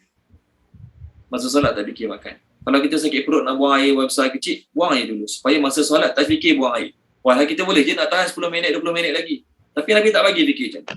Termasuklah juga anak-anak ni, Puan Izawan ni, bagusnya sebelum solat, kalau ada suami, ada bibi, minta dia orang jaga betul-betul, jangan kacau waktu solat. Itu bagusnya lah. Tapi anak kecil, cakap mana boleh jaga? Kalau anak tu masuk bilik buat bising juga, teruskan jelas solat. Teruskan jelas solat. Okay? Sebab tu termasuk preparation sebelum solat. Tapi kalau kita dah solat, dia masuk juga, tak perlu berhenti solat, tak perlulah nak buat apa lagi. Sebab kita kata, benda tu preparation sebelum solat. Okay, Puan Izawan ni, teruskan jelas solat. Walau memang perasaan marah ada, okay, perasaan geram ada kat budak-budak, ni mana tahu kita tengah solat. Okay, tarik baju, tarik tudung ni mana tahu. Okay, jadi... Rafidah kot bukan saya. Oh ya ke? Sorry, maafkan saya. Salah orang. Minta maaf banyak. Tak apa. Okay, terima kasih. Maafkan saya. Terima kasih. Ustaz, sorry nak tanya lagi satu. Kalau contoh macam kita tengah solat, contoh kat tempat kerja ke, selalunya kat tempat kerja lah. Kan kita macam penat sikit ataupun macam mata pedih sebab yelah penat ke apa. Bila kita solat, lepas tu time solat tu, kita tengah-tengah baca tiba-tiba kita terlelap tiba-tiba lepas tu tersedar balik, oh alamak terlelap macam tu. Kita nak buat macam mana? Kita consider batal. Kalau terlelap, Puan, kalau terlelap tidur batas sembahyang. Terlelap tidur batas sembahyang, Puan. Habis. Okey, kena ganti lah, kena ganti, tu cerita dia. Kecuali masa dia tidur tu, papan punggung dia tetap kat lantai. Masa dia tidur. Selalunya time duduk lah. Okey. Kalau masa dia tidur tu, papan punggung dia rapat kat lantai, terlelap sekejap tak batal solat. Tapi kalau lain pada tu, terlelap batal sembahyang. Okey. Sebab tu dalam hadis, ada satu hadis Nabi kata apa dia? Apabila setelah solat kamu mengantuk, taklah dia tidur. Jangan teruskan solat. Ni hadis Nabi ni. Nanti saya cari balik. Hadis Nabi ni masa terangkan pasal surah Nisa, ada ayat Quran Allah tak bagi sembahyang masa mabuk. Sebelum arak diharamkan 100%, Allah kata dalam Quran surah Nisa, jangan solat sedangkan kamu mabuk. Allah kata. Dalam ayat tu ada hadis saya jumpa, Nabi kata apabila salah seorang kamu mengantuk, taklah dia tidur dulu baru sembahyang. Agar dia tidak membaca bacaan yang mencela dirinya. Tuan-tuan pernah solat mengantuk? Pernah kita solat dalam keadaan ngantuk sangat? Pernah kan? Kita baca pun tak tahu apa kita baca. Takut-takut dalam bacaan tu kita cela diri kita. Jadi bagusnya kalau kita nak solat yang kualiti, ngantuk sangat, tidur dulu sekejap. Dia panggil neck power kan. Tidur sekejap, 10 minit, bangun balik, dia segar, insya-Allah. Solat tak berapa lah insya-Allah. Okey, baik. Seterusnya. Ada lagi ni cara-cara untuk dapat khusyuk dalam solat. Okey. Yang tadi saya dah terangkan. Kita solat bagaikan solat terakhir. Solat kita, setiap kali kita solat, kita anggap inilah aku punya last solat. Inilah solat aku yang terakhir. Setiap kali kita solat, kita solat bagaikan solat kita terakhir. Kerana hadis daripada Abdullah bin Umar, Nabi bersabda, Nabi kata apa tahu? Salli salata muwadda'in. Semayanglah kamu bagaikan semayang orang nak ucap selamat tinggal. Kita duduk dengan rumah dengan ayah kita, biasa hari-hari. Tapi hari kita nak pergi belajar 5-6 tahun kat luar negara, macam mana hari perpisahan? Lepas salam peluk, esok nak flight malam ni rasa rugi tidur. Nak borak lama lagi dengan mak. Nak borak lama lagi dengan ayah. Sebab esok dah naik flight dah, 4 tahun tak jumpa, contoh. Ni sekadar contoh. Yang macam itulah juga Nabi kata, solatlah kamu bagaikan solat orang nak ucap selamat tinggal. Kalau esok kita nak mati agak-agak, macam mana solat kita malam ni? Selesai. Tak, akan penuh kekhusyukan, akan penuh kualiti. Ni perintah Nabi ajaran-ajaran Nabi pada kita untuk kita khusyuk dalam solat kita. Yang seterusnya, tak ingat dah berapa cara saya bagi, tapi seterusnya, datangkan martabat ihsan. Datangkan dua lagi cara. Pertama, yang saya tak kena 5 ke 6 ni, datangkan martabat ihsan. Apa itu ihsan? Ihsan ialah setiap masa kita sedar Allah tengok kita. Setiap masa kita sedar Allah tengok kita. Martabat ihsan ni, kalau kita type hadis kat Google, type je hadis Jibril. Hadis Jibril type kat Google. Umar radhiyallahu kata, Jibril datang, nyamar jadi lelaki biasa, tanya Nabi 4 soalan. Tentang iman, tentang Islam, tentang ihsan dan tentang tanda-tanda kiamat. Masa Jibril tanya Nabi SAW tentang ihsan, maka Nabi jawab, ihsan ialah an ta'budallaha ka'annaka tarahu fa in lam takun tarahu fa innahu yarak. Engkau beribadat pada Allah, kau dapat bayangkan seolah-olah kau lihat Allah. Dapat bayangkan, bukan betul-betul. Dapat bayangkan kau lihat Allah depan kau. Kalau tahap tu kau tak mampu, kau kena sentiasa realize, kau kena sentiasa sedar yang Allah melihat engkau. Itu bagi martabat ihsan. Daripada perkataan ihsan, keluarlah perkataan muhsin. Muhsin tu apa dia? Orang buat baik dengan penuh kualiti. Tuan-tuan, kita ni pekerja, staf bawahan, beza tak kualiti kerja kita kalau bos kita tengok dengan kualiti masa bos kita tak tengok? Ada beza tak kualiti dia? Beza. Bos kita tengok, Masya Allah, masa tu pekerja terbaik. Tak borak, tak sembang. Di masa bos tak ada, buat kerja sambil lewa, sambil gosip-gosip contohlah. Sambil bersembang, sambil main telefon. Jadi kualiti kerja tu tak ada. Saya cerita pengalaman tahfiz. Saya. Okey, Tuan Haji Ishak Kasim biasalah dengan pelajar-pelajar tahfiz saya. Pelajar tahfiz saya dulu, lepas maghrib isyak, kita tak ambil tahu pasal budak. Maksud tak ambil tahu tu, kita biar ada orang menghafal sendiri. Maghrib isyak, kita biar ada orang menghafal sendiri. Yang penting, esok lepas subuh, kita nak dengar hafalan baru. Maghrib isyak pandai-pandai lah. Orang nak menghafal kat surau, menghafal kat asrama, kat rumah. Suka hatilah. Yang penting, esok lepas subuh, saya nak dengar hafalan baru. 10 baris sekurang-kurangnya. Jadi, bila kita biar budak menghafal sendiri, budak umur 13 sampai umur 18, esok pagi lepas subuh baca juga dengan kita 10 baris, tapi baca sangkut-sangkut, start, kokak, baca kokak. Tak ada kualiti hafalan. Walaupun boleh menghafal 10 baris, tapi hafalan tak ada kualiti. Dalam pengetua saya kata, tak boleh jadi ni. Kita ustaz-ustaz kena gile-gile jaga malam. Maksudnya maghrib isyak tu kita duduk surau dengan budak-budak, tengok je dia menghafal. Bukan dengar hafalan dia, tengok. Duduk pegaratan duduk dalam kelas. Jadi budak tu menghafal masa ustaz tengok. Kita tak suruh pun dia hafal malam tu. Kita tak dengar pun hafalan dia macam mana malam tu. Tapi bila ada kita buat macam ni, esok pagi lepas subuh, Alhamdulillah, dia orang punya hafalan semua. Lancar je, dengar pun puas hati. Nak ceritanya apa dia? Masa menghafal ustaz tak ada, lain kualiti dia. Masa menghafal ustaz ada, lain kualiti dia. Sama lah juga kontraktor, kalau dia ada anak buah, dia suruh anak buah dia buat kerja, dia bagi arah pada anak buah dia balik tidur. Petang dia datang balik. Banyak je rosak, kena buat balik. Sebab tu kontraktor, dia bagi anak buah dia buat kerja, dia kena duduk tengok anak buah dia buat kerja. Baru jadi. Kalau tak, kualiti tak ada. Ni sekadar contoh. Samalah juga kita, tuan-tuan dan puan-puan, kita nak solat kita ada kualiti, kita kena sentiasa bayangkan Allah tengok kita. Kita kena sentiasa bayangkan Allah tengok kita. Kemudian, satu lagi cara, ada lagi cara nak datangkan khusyuk dalam solat. Apa dia? Di luar solat, sentiasa bercakap tentang Allah. Di luar solat, sentiasa bercakap tentang Allah. Sebenarnya, apa yang kita banyak buat di luar solat, itulah yang banyak mempengaruhi kita dalam solat. Luar solat banyak cakap pasal bola, pasal mancing, contohlah. Luar solat tu sembang tu dengan kawan, pasal bola, pasal mancing, contoh. Jadi itulah yang akan beri kesan dalam solat. Jadi kalau dalam luar solat kita sibuk dengan Allah, sibuk dengan ilmu, sibuk dengan amalan-amalan lain, insya-Allah amalan di luar solat akan mempengaruhi kita kekhusyukan dalam solat. Okey, last kali doa pada Allah. Doa ni ada dalam hadis riwayat Imam Tirmizi. Nabi SAW bersabda, tuan-tuan type je kat Google, doa minta kekhusyukan. InsyaAllah jumpa hadis ni. Type kat Google, doa minta kekhusyukan. Apa doa dia? Nabi SAW dan Nabi kata, Allahumma inni as'aluka, Allahumma inni a'udzubika min ilmin la yanfa'. Ya Allah, aku meminta kepadamu perlindungan daripada ilmu yang tidak bermanfaat.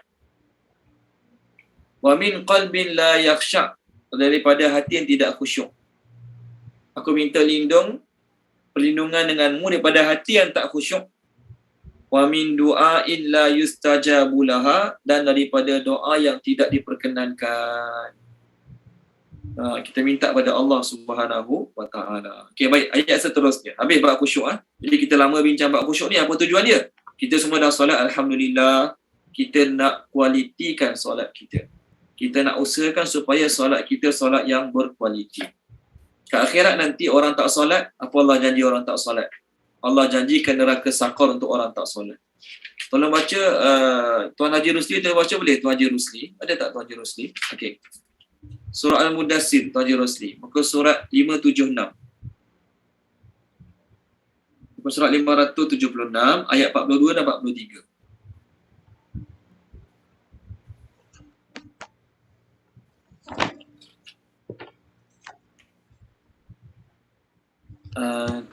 Okey. 576 Ustaz. Ya, 576 ayat 42 dan 43. Ya, 42 dengan ayat 43. Ya, betul. Ayat 42. Apa yang menyebabkan kamu masuk ke dalam neraka sakar? 43. Mereka menjawab, dahulu kami tidak termasuk di kalangan orang-orang yang melaksanakan solat. Okey. Terima kasih Tuan Haji Rusli. Ayat yang diterjemahkan oleh Tuan Haji Rusli, bila ditanya, dulu kenapa kamu masuk neraka sakar? Sebab kami dulu tidak termasuk di kalangan orang-orang yang mengerjakan solat. Ada dua makna. Kalau kita sampai ayat itu, ada dua makna. Pertama, orang yang tak solat langsung. Yang kedua, orang yang solat. Dia solat. Tapi di sisi Allah, dia macam orang tak solat. Dia solat. Dia nampak sama makan majid kat surau. Tapi di sisi Allah, dia macam orang tak solat. Sebab tu dalam sebuah hadis daripada Imam Ahmad, Nabi SAW bersabda ke akhirat nanti, awwalu ma yuhasabu bihil abdu yawmal qiyamah as-salah. Perkara pertama Allah Ta'ala akan hisap kita ke akhirat nanti ialah solat. Fa idza saluhat sa'iru amali. Kalau solat dia okey, amal lain pun Allah kira okey. Wa idza fasadat sa'iru amali. Kalau solat dia rosak, solat dia fail, maka amalan-amalan lain pun fail juga, rosak juga. Okey, baik, mudah-mudahan Allah terima solat kita insya-Allah. Okey, sambung ayat seterusnya, kita berambil dua ayat lagi. Alladzina, okey sambung. Dalam bracket tulis iaitu alladzina orang-orang yang hum mereka yura'un menunjuk.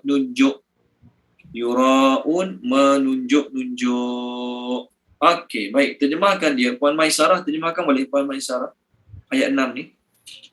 Iaitu orang-orang yang mereka menunjuk-nunjuk. Okey, baik. Allah masih cerita orang munafik. Mereka semayang kualiti tak ada langsung. Ayat kita tadi dah ayat 4, ayat 5. Semayang kualiti habis, fail. Yang ke-6, yang seterusnya, mereka semayang, niat mereka nak menunjuk-nunjuk. Nak orang tengok, tu point dia. Baik. Musuh yang bagi ikhlas ada 4. Ingat ni 4 ni boleh jadi pada kita juga. Musuh bagi ikhlas ada 4. Pertama, riak yang kita bincang sekarang. Musuh bagi ikhlas ada 4. Pertama, riak. Menunjuk-nunjuk. Okey? Ni musuh ikhlas ni. Yang kedua, ujub. Ujub ni apa dia? Rasa bangga diri dalam hati. Aku ni walaupun nampak macam biasa je, tapi aku ni hebat juga. Lama dah tak tinggal tahajud ni. Aku ni nampak biasa je, tapi aku ni hebat juga. Sebab aku ni dah 40 hari dah tak miss solat Jumaat. Ujub. Maksudnya dia takjub dengan diri dia sendiri. Ni tak libatkan orang lain. Dia seorang je.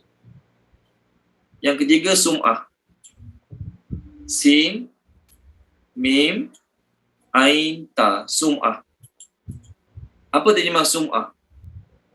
Sin mim ain maksudnya mendengar kan? Sin mim ain maksudnya mendengar. Sum'ah ni apa dia?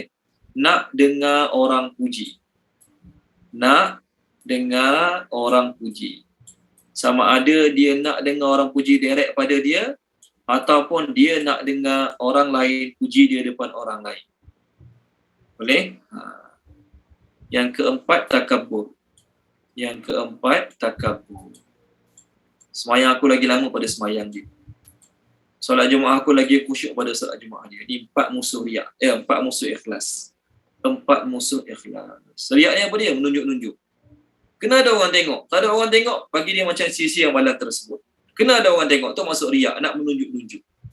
Boleh? Riak tu masuk nak menunjuk-nunjuk. Okay, yang kedua, ujub. Apa maksud ujub? Dia kagum dengan diri dia sendiri. Hebat juga aku ni. Padahal dia dapat solat tahajud ke, dia dapat buat kebaikan ke, dia dapat bagi duit pada mak ayah istiqamah bulan-bulan ke, sebab taufik hidayah pada Allah, bukan dia sendiri. Itu maksud ujub. Yang ketiga, sum'ah. Nak dengar orang puji. Lama tak dengar orang puji, tak senang hidup. Dia jadi imam, suara sedap. Mula-mula dia jadi imam, suara sedap. Makmum puji, ustaz, sedap lah ustaz baca. Ustaz baca, kita rasa macam semayang kat Mekah lah. Oh, syok dengar orang puji.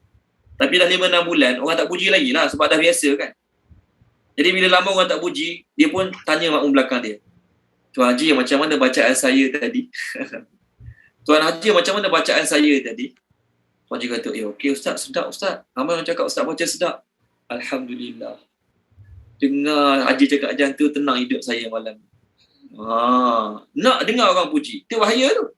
Nak dengar orang puji. Bahaya ni. Yang keempat, takabur. Dia rasa semayang dia lagi lama pada orang. Dia rasa semayang dia lagi kualiti pada orang. Dia rasa semayang dia lagi afdal pada orang lain. Ini semua 4 musuh ikhlas yang kita kena jauhkan dalam kehidupan kita. Ini perosak-perosak amalan kita. 4 perkara. Okey, baik. Jadi apa masalah orang-orang yang munafik dan layak ni? Mereka semayang sebab nak tunjuk kat orang. Bukan sekadar semayang nak riak, Allah Ta'ala tak bagi pahala. Sedekah nak riak pun Allah tak bagi pahala. Tolong baca boleh, Puan Rafidah tolong baca boleh, surah Al-Baqarah. Bukan sekadar semayang riak, zero Allah bagi. Sedekah yang sunat pun boleh dapat zero kalau kita niat nak tunjuk ke orang. Muka surat 43. Ayat bawah sekali. Ayat 259 ya Ustaz? 264. Muka surat 43. Sorry, 44. Maafkan saya. Astagfirullahaladzim. Saya yang silap. Muka surat 44 ayat 264. 264. Baik. Bismillahirrahmanirrahim. Wahai orang-orang yang beriman, janganlah kamu merosakkan sedekahmu dengan menyebut-nyebutnya dan menyakiti perasaan penerima, seperti orang yang mendermakan hartanya kerana riak, menunjuk-nunjuk kepada manusia dan dia tidak beriman kepada Allah dan hari akhirat. Perumpamaannya orang itu seperti batu licin yang di atasnya terdapat debu, kemudian batu itu ditimpa hujan lebat, maka tinggallah batu itu dalam keadaan licin kembali. Mereka tidak memperoleh apa-apa pun daripada apa yang mereka kerjakan, dan Allah tidak memberi petunjuk kepada orang-orang kafir. Okey. Terima kasih Puan. Allah cakap dalam ayat ni, siapa yang sedekah lalu dia menyakitkan hati si penerima ataupun dia ungkit-ungkit sedekah dia, maka pahala dia kosong, sama macam orang riak. Pahala dia kosong sama macam orang riak. Jadi orang munafik ni dia solat sebab dia nak riak. Jadi pahala dia kosong. Sama macam orang yang bila dia sedekah, dia sakitkan hati si penerima, dia ungkit-ungkit balik sampai penerima sakit hati, maka dapat kosong. Samalah juga orang semayang, niat nak tunjuk ke orang, kosong juga pahala dia. Okey, baik. Dalam sebuah hadis, Nabi cerita pasal riak. Nabi kata apa dia? Inna akhwafa ma akhafu alaikum asyirkul asghar. Hadis ni riwayat daripada Mahmud bin Labid daripada Imam Ahmad. Nabi kata, sesungguhnya perkara yang aku paling takut pada kamu adalah syirik kecil. Perkara yang aku paling takut bagi kamu adalah syirik kecil. Maka sahabat tanya, ya Rasulullah, wa masyirkul asghar? Apakah syirik kecil tu ya Rasulullah? Maka Nabi jawab, syirik kecil ialah ar-riya. Syirik kecil tu riak. Kita beramal patutnya kerana Allah yang satu. Tapi dalam amal kita, kerana Allah yang satu, dalam masa yang sama, nak juga orang tu puji. Nak juga orang tu tengok. Nak juga orang tahu. Nak juga orang tahu yang saya ni solat tahajud malam-malam.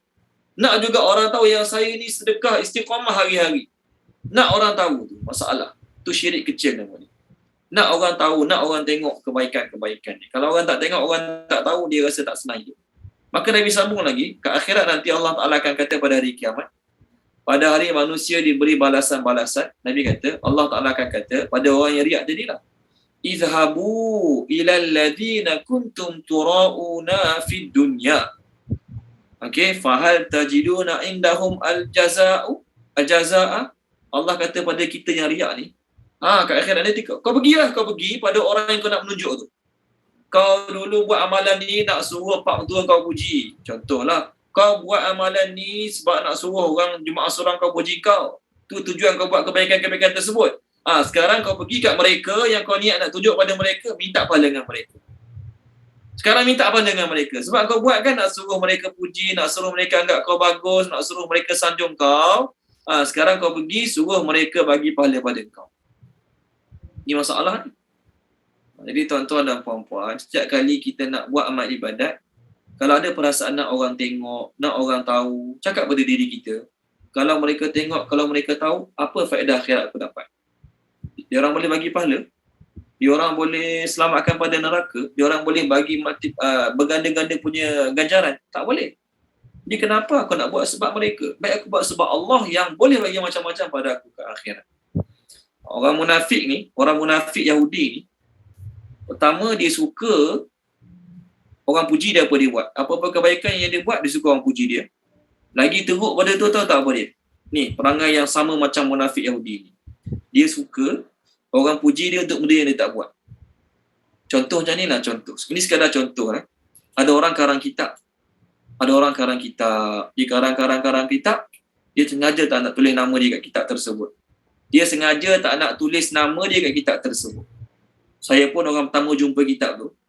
Saya pun tulis. Dikarang oleh Ustaz Huzaifah bin Kamazlan. Saya pun publishkan kitab tu. Saya pun jual kitab. Maka orang yang beli, orang baca, Ustaz, baguslah kitab Ustaz. Kitab Ustaz tu bila kita baca, kita rasa nak insaf, kita rasa nak kembali pada Allah, rasa teringat akhirat. Orang puji lah. Saya pun kata apa dia? Tak apa, biasa Tuhan. Tu semua rezeki daripada Allah. Okey, saya kata apa? Itu semua rezeki pada Allah. Pakai ilmu saya pun Allah yang bagi. Saya tak pernah karang kitab tu sekatu pun. Saya guna nama saya pada kitab orang lain karang sebab saya nak orang puji. Maka perangai macam ni, sebiji perangai macam orang Yahudi. Okey, tengok surah Ali Imran. Boleh tak surah Ali Imran? Siapa belum baca lagi? Rasa semua dah baca dah kan? Okey, Puan Nik telah baca boleh? Puan Nik? Surah Ali Imran. Okey. Surah Ali Imran, muka surat 75. Boleh tak? Ayat 188. 188. Bismillahirrahmanirrahim. Jangan sekali-kali kamu menyangka bahawa orang yang gembira dengan apa yang telah mereka lakukan dan mereka suka dipuji atas perbuatan yang tidak mereka lakukan. Jangan sekali-kali kamu menyangka bahawa mereka akan lepas daripada azab. Mereka akan mendapat azab yang pedih. Ini sifat orang Yahudi ni. Okey, terima kasih Puan ni. Ini sifat orang Yahudi ni. Mereka suka untuk dipuji untuk mereka yang benda mereka tak buat. Mereka tak buat pun macam saya tadi lah. Saya tak karang pun kitab tu, tapi orang puji. Baguslah kitab Ustaz. Patutnya kalau jujur kata apa? Kitab saya pun orang lain yang karang. Bukan karangan saya, orang lain yang karang. Ni tak, orang puji dia. Terima kasih Tuhan. Ni semua rezeki daripada Allah. Macam saya yang karang kitab tersebut. Ni, perangai tak baik ini. Nak dipuji. Kalau kita nak dipuji untuk perbuatan kita sendiri pun dah dicela. Lagi dicela, kita nak dipuji untuk benda kita tak buat. Nak dapat nama. Bukan kita buat pun. Orang yang suka perangai macam tu, ni kena ambil tiba dengan ayat. Okey, baik. Untuk orang yang suka sum'ah, nak dengar orang puji, apa kata Nabi SAW? Nabi kata, man samma'an nas bi amalihi. Siapa yang nak sum'ah, nak dengar orang puji diri dia dengan sebab amalan-amalan dia, maka samma'allahu bihi sami'a khalqih. Allah Ta'ala akan buat orang puji dia. Siapa yang beramal sebab nak dengar orang puji dia, tu niat dia, Allah akan bagi kat dunia ni orang puji dia. Jangan risaulah, ada orang puji nanti. Ustaz bagus ceramah Ustaz. Saya dengar ceramah Ustaz, saya nak insaf terus. Senang hidup aku ada orang puji hari ni. Niat kita nak orang puji, Allah akan bagi orang puji kita. Tapi ingat Allah kata apa? Nabi kata apa? Wa haqqarahu wa saffarahu. Allah Ta'ala akan hina dia, Allah Ta'ala akan kecilkan dia ke akhirat. Kat dunia orang besar-besarkan dia, orang agung-agungkan dia, ke akhirat nanti Allah Ta'ala akan hina dia, Allah Ta'ala akan kecilkan dia ke akhirat. Nak sangat orang puji. Satu hari Ibnu Abbas tanya, "Ya Rasulullah, bagaimana pendapat Tuhan tentang seorang lelaki yang sembunyikan amalan dia? Dia tak nak orang tahu amalan dia. Memang dia sembunyikan amalan dia. Dia tak post lah kat Facebook amalan dia. Jangan harap dia nak post amalan dia kat Facebook. Tapi ada orang nampak, ada orang puji dia. Ada orang nampak, ada orang puji dia. Maka macam mana keadaan tu? Dia tak nak orang puji. Dia sembunyikan sehabis mungkin amalan dia. Dia tak nak orang puji. Maka Nabi kata apa dia? Lahu sawaban. 2 pahala untuk dia. 1 pahala sembunyi-sembunyi. 1 pahala terang-terangan. Tuan-tuan. Kita buat kebaikan memang tak nak orang tengok langsung. Tak nak orang tahu kebaikan kita. Jangan harap kita nak buat status WhatsApp ke, status Facebook, jangan harap. Sebab memang kita tak nak orang tahu. Tapi ada orang nampak dia cerita kat orang kebaikan kita. Macam mana? Nak marah orang tu ke? Tak. Nabi kata dapat 2 pahala. Pahala sembunyi-sembunyi dan pahala terang-terangan. Masya Allah. Ni untuk. Baik. Hadis terakhir tentang riak ni. Tentang orang riak ni tau. Nabi bersabda, Inna fi jahannam. Hadis ni daripada Imam Tabrani, daripada Ibnu Abbas. Inna fi jahannam lawadiyan. Tasta'izu jahannam min zalikal wadi fi kulla yawmin arba'ata mi'ati marratin. Arba'ata marratin.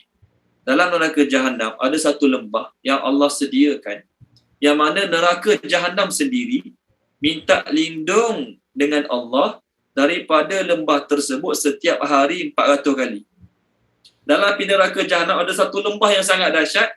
Setiap hari neraka Jahannam akan minta pada Allah 400 kali, ya Allah, jauhkanlah aku pada lembah ni, jauhkanlah aku pada lembah ni. Padahal lembah tu ada dalam dia, punya teruk lembah tersebut. Maka Nabi sabda lagi, Nabi kata apa dia? A'adda zalikal wadiya lil mura'ina min ummati Muhammadin sallallahu alaihi wasallam. Allah sediakan lembah tersebut untuk orang-orang yang menunjuk-nunjuk, orang yang riak di kalangan umat Muhammad sallallahu alaihi wasallam. Allah sediakan neraka khas tu untuk orang yang menunjuk-nunjuk di kalangan umat Muhammad. Siapa dia? Lihamili kitabillah. Untuk orang yang mengajar kitab Allah.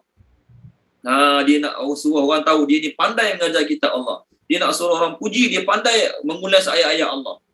Dia nak riak pada orang. Dia pertama sekali. Ataupun dia baca sedap-sedap, dia nak suruh orang puji dia, bacaan dia sedap sangat. Nak dengar orang puji dia. Nak riak dengan bacaan dia pada orang ramai. Yang pertama. Yang kedua, walil musaddiqi fi ghairi zatillah. Orang yang sedekah tapi bukan kerana Allah. Dia sedekah tapi bukan kerana Allah. Maksudnya sedekah dia tu, dia nak orang puji dia dengan sedekah dia. Dia pun sama juga masuk dalam lembah tersebut. Yang ketiga, walil haji ila baitillah. Orang pergi haji. Dia pergi haji tapi nak menunjuk. Tengok, orang lain pergi haji 50-60. Aku 21 dah pergi haji. Bukan calon-calon orang 20 pergi haji macam aku. Contohlah. Tengok aku. Aku punya package 400,000. Contohlah. Orang lain punya package 13,000 nak belagak lah. Contoh. Dia pergi haji patutnya kerana Allah, tapi nak tunjuk ke orang dia pergi haji. Masalah. Yang keempat, apa kata Nabi SAW? Wali khariji fi sabilillah, untuk orang keluar jalan Allah. Jadi orang yang ajar Quran, terlibat dengan Quran, orang sedekah, orang pergi haji, orang jihad. Kalau niat dia nak riak, nak suruh orang puji, nak suruh orang sanjung, maka sabda Nabi SAW, Allah sediakan neraka khas untuk dia. Okay, ayat terakhir, sifat munafik yang terakhir ialah wa yamna'unal ma'un. Sifat munafik yang terakhir wa dan. Okey, terjemah wa dan. Habiskan ayat ni Sebenarnya banyak lagi hadis bab riak ni, tapi kita berhenti dulu. Okey, kita sambung akan datang sampai bab tajuk yang kita bincang lagi, wa dan.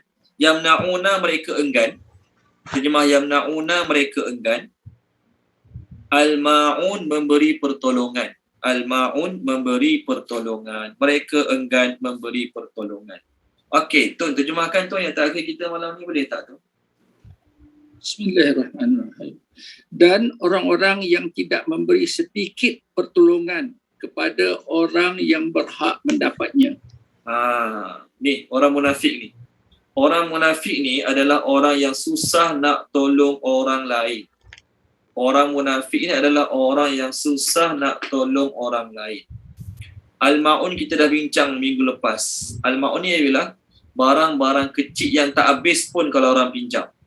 Periuk, Kan? Al-ma'un ni terjemah dia periuk, jarum, baldi, cangkul, kapak. Benda ni kalau orang nak pinjam kena bagi. Tak habis pun orang pakai. Tak habis pun orang pakai jarum, orang pakai benang, orang pakai benang tak ada, kapak, periuk kita. Tapi munafik ni dia punya tahap kedekut dia, tu pun tak nak bagi pinjam. Apatah lagi nak sedekah. Ni Allah cerita pasal munafik kan. Yahudi. Kalau dia pak kuasa apa jadi? Pernah dengar ini Yahudi hantar sumbangan pada orang banjir? Pernah dengar tak? Yahudi hantar bantuan perubatan pada orang kena tsunami. Jangan harap orang Yahudi ni buat macam tu. Allah kata punya kedekut mereka Yahudi ni. Munafik yang kita bincang dalam surah Ma'un ni adalah munafik yang asal pada Yahudi. Tengok surah An-Nisa. Allah nak cerita dalam surah An-Nisa ni, mereka ni kalau dapat kuasa jangan harap nak bagi orang. Muka surat 87. Muka surat 87. Okey. Saya rasa semua dah baca malam ni Ada tak yang belum baca? Semua dah baca dah. Okey, Puan Noli Azira tolong. Puan Mudrika, maafkan saya. Puan Mudrika tolong baca. Puan Mudrika boleh? Ada tak Puan Mudrika Tahir? Muka surat 87. Okey, ayat yang ke 52 dan 53. Dengar. 52 dan 53. Okey. Bismillahirrahmanirrahim. Mereka itulah orang-orang yang dilaknat oleh Allah, dan barang siapa yang dilaknat oleh Allah, nescaya engkau tidak akan mendapatkan penolong baginya. Ayat 53. Ataukah mereka mempunyai bahagian daripada kerajaan kekuasaan, meskipun mereka tidak akan memberi sedikit pun kebaikan kepada manusia. Okey. Allah kata orang Yahudi ni kalau dia dapat kerajaan, dapat kuasa. Orang Yahudi ni kalaulah mereka dapat kuasa, dominion, orang putih kata, nescaya mereka tidak akan bagi manusia sedikit pun. Jangan harap nak bagi sumbangan banjir, sumbangan apa lagi. Jangan harap. Ni sifat orang Yahudi. Boleh? Kalau mereka ada kuasa, jangan harap mereka nak bagi. Ni punya kedekut orang Yahudi, kedekut orang munafik. Orang Islam tak boleh ada sifat kedekut. Orang Islam tak boleh ada sifat kedekut. Terutama dalam benda-benda yang ringan. Yang Nabi tak bagi, kalau ada orang nak pinjam, kita tak nak bagi. Ni hadis saya share kat skrin. Boleh tak? Ni takhir malam ni hadis ni. Daripada Imam Ibnu Majah, daripada Abu Hurairah, Nabi bersabda, salah satu la yamna'unna. 3 perkara kalau orang minta tak boleh tak bagi. 3 perkara yang kalau ada orang minta tak boleh kalau tak bagi. 3 perkara. Apa 3 perkara tersebut? Al-ma'u, air. Wan naru, api. Wal milhu, garam. 3 perkara ni tak habis bagi orang air. Api, orang nak api sikit, tak habis bagi orang api. Tak habis juga bagi orang garam. 3 perkara ni maksudnya ialah benda-benda yang kalau kita bagi orang pinjam tak habis. Contoh saya sebut tadi, cangkul, baldi, periuk, okey. Benda-benda tu tak habis pun kalau bagi orang. Jadi orang munafik punya kedekut, benda tu pun tak nak bagi pada orang ramai. Okey, jadi kita dah lalu solat mengenai riak dan mengenai kedekut. Ini adalah ciri-ciri munafik zaman Nabi SAW. Jadi kita belajar ciri-ciri ni bukan kita nak ukurkan orang lain, tapi kita nak pelihara diri kita daripada terlibat dengan ciri-ciri tersebut. Kita nak jauhkan sifat-sifat tersebut daripada diri kita. Okey. Ustaz, kata kalau orang terus memuji kita depan orang lain, apa yang patut kita kata? Okey, bagus. 2 ayat betul kita kata. Bila orang puji kita depan orang lain, okey. Bila orang puji kita depan orang lain, pertama kita sebut alhamdulillah dan kita terjemahkan alhamdulillah. Bila orang puji kita alhamdulillah kan, kita sebut alhamdulillah, kita terjemahkan sekali. Segala pujian bagi Allah. Bila sebut segala pujian bagi Allah, maksudnya apa dia? Aku langsung tak layak dapat pujian tersebut. Dalam dunia ni ada 4 jenis pujian. 1, 2, 3, 4. Pertama, orang puji orang. Pujian tu tetap kembali pada Allah. Cantiklah dia tu, sedaplah suara dia tu, baiklah dia tu, baguslah dia tu. Orang puji orang. Siapa yang bagi dia cantik? Allah. Siapa bagi dia baik? Allah. Siapa bagi dia taufik untuk buat kebaikan? Allah. Jadi dia layak tak dapat pujian? Tak layak. Kembali pada Allah. Yang kedua, Allah puji orang. Allah puji orang. Allah puji Nabi, Allah puji sahabat dalam Quran. Walaupun Allah puji orang, pujian itu tetap kembali pada Allah. Yang ketiga, orang puji Allah. Kita puji Allah. Fil alamina innaka hamidum majid. Pujian itu memang kembali pada Allah. Yang keempat, Allah puji Allah. A puji A. Allah puji Allah. Pun kembali pada Allah. Jadi, orang puji kebaikan kita depan orang ramai, kita sebut Alhamdulillah, kita terjemahkan sekali. Segala pujian layak bagi Allah je. Saya tak layak pun. Okay, orang puji saya sebab apa? Ustaz pandai ceramah. Contoh, siapa yang bagi saya pandai? Siapa bagi ilmu kat saya? Siapa bagi saya ingat? Allah. Ustaz suara sedap baca Quran. Siapa yang bagi suara kat saya? Siapa bagi saya ingat Quran? Allah. Saya tak layak dipuji. Betul. Tu kita jawab pertama. Yang kedua, okey, kita baca kata-kata Nabi Yusuf ketika mana orang puji dia. Oh, hebat Nabi Yusuf ni. Nabi Yusuf ni boleh takwil mimpi lah. Apa jawapan Nabi Yusuf? Tengok surah Yusuf boleh. Ni bagus soalan Puan Nik malam ni. Surah Yusuf. Dia takwil mimpi hebat ni. Orang puji dia. Dia kata apa? Dia jawab ke orang tu. Dia serahkan pada Allah. Dia kata, zalikuma mimma allamani rabbi. Muka surat 239. Boleh tak 239? 239 ayat bawah sekali 37. Dalam ayat tu 239 ayat 237 ayat 37 ada ayat, saya tulis kat skrin ayat dia. Zalikuma mimma allamani rabbi. Ustaz bagus ceramah, ustaz bagus mengajar. Ni Nabi Yusuf ni. Hebat takwil mimpi, tepat takwil mimpi dia. Dia kata apa dia? This is that which has been taught to me by Allah. Zalikuma mimma allamani rabbi. Ini ialah apa yang Tuhan aku ajar aku. Pandai macam mana sekalipun, banyak ilmu macam mana sekalipun, serah pada Allah. Serah pada Allah. Allah yang buat pandai, Allah yang bagi ilmu, Allah yang bagi pandai bercakap. Ni Nabi Yusuf. Boleh? Jadi orang puji kita dalam bab kepandaian, pandai buat kek, pandai jahit baju, pandai melukis, pandai hias bunga, pandai decoration rumah. Sebut zalikuma mimma allamani rabbi. Allah yang bagi ilmu tu kat aku. Ni satu ya, Puan ni. Satu lagi baca kata-kata Nabi Sulaiman. Kata-kata Nabi Sulaiman, dia kata apa dia? Haza min fadli rabbi. Muka surat 380 ayat 40. 380 ayat 40. Ayatnya panjang. Tapi part yang saya nak ambil ialah ni.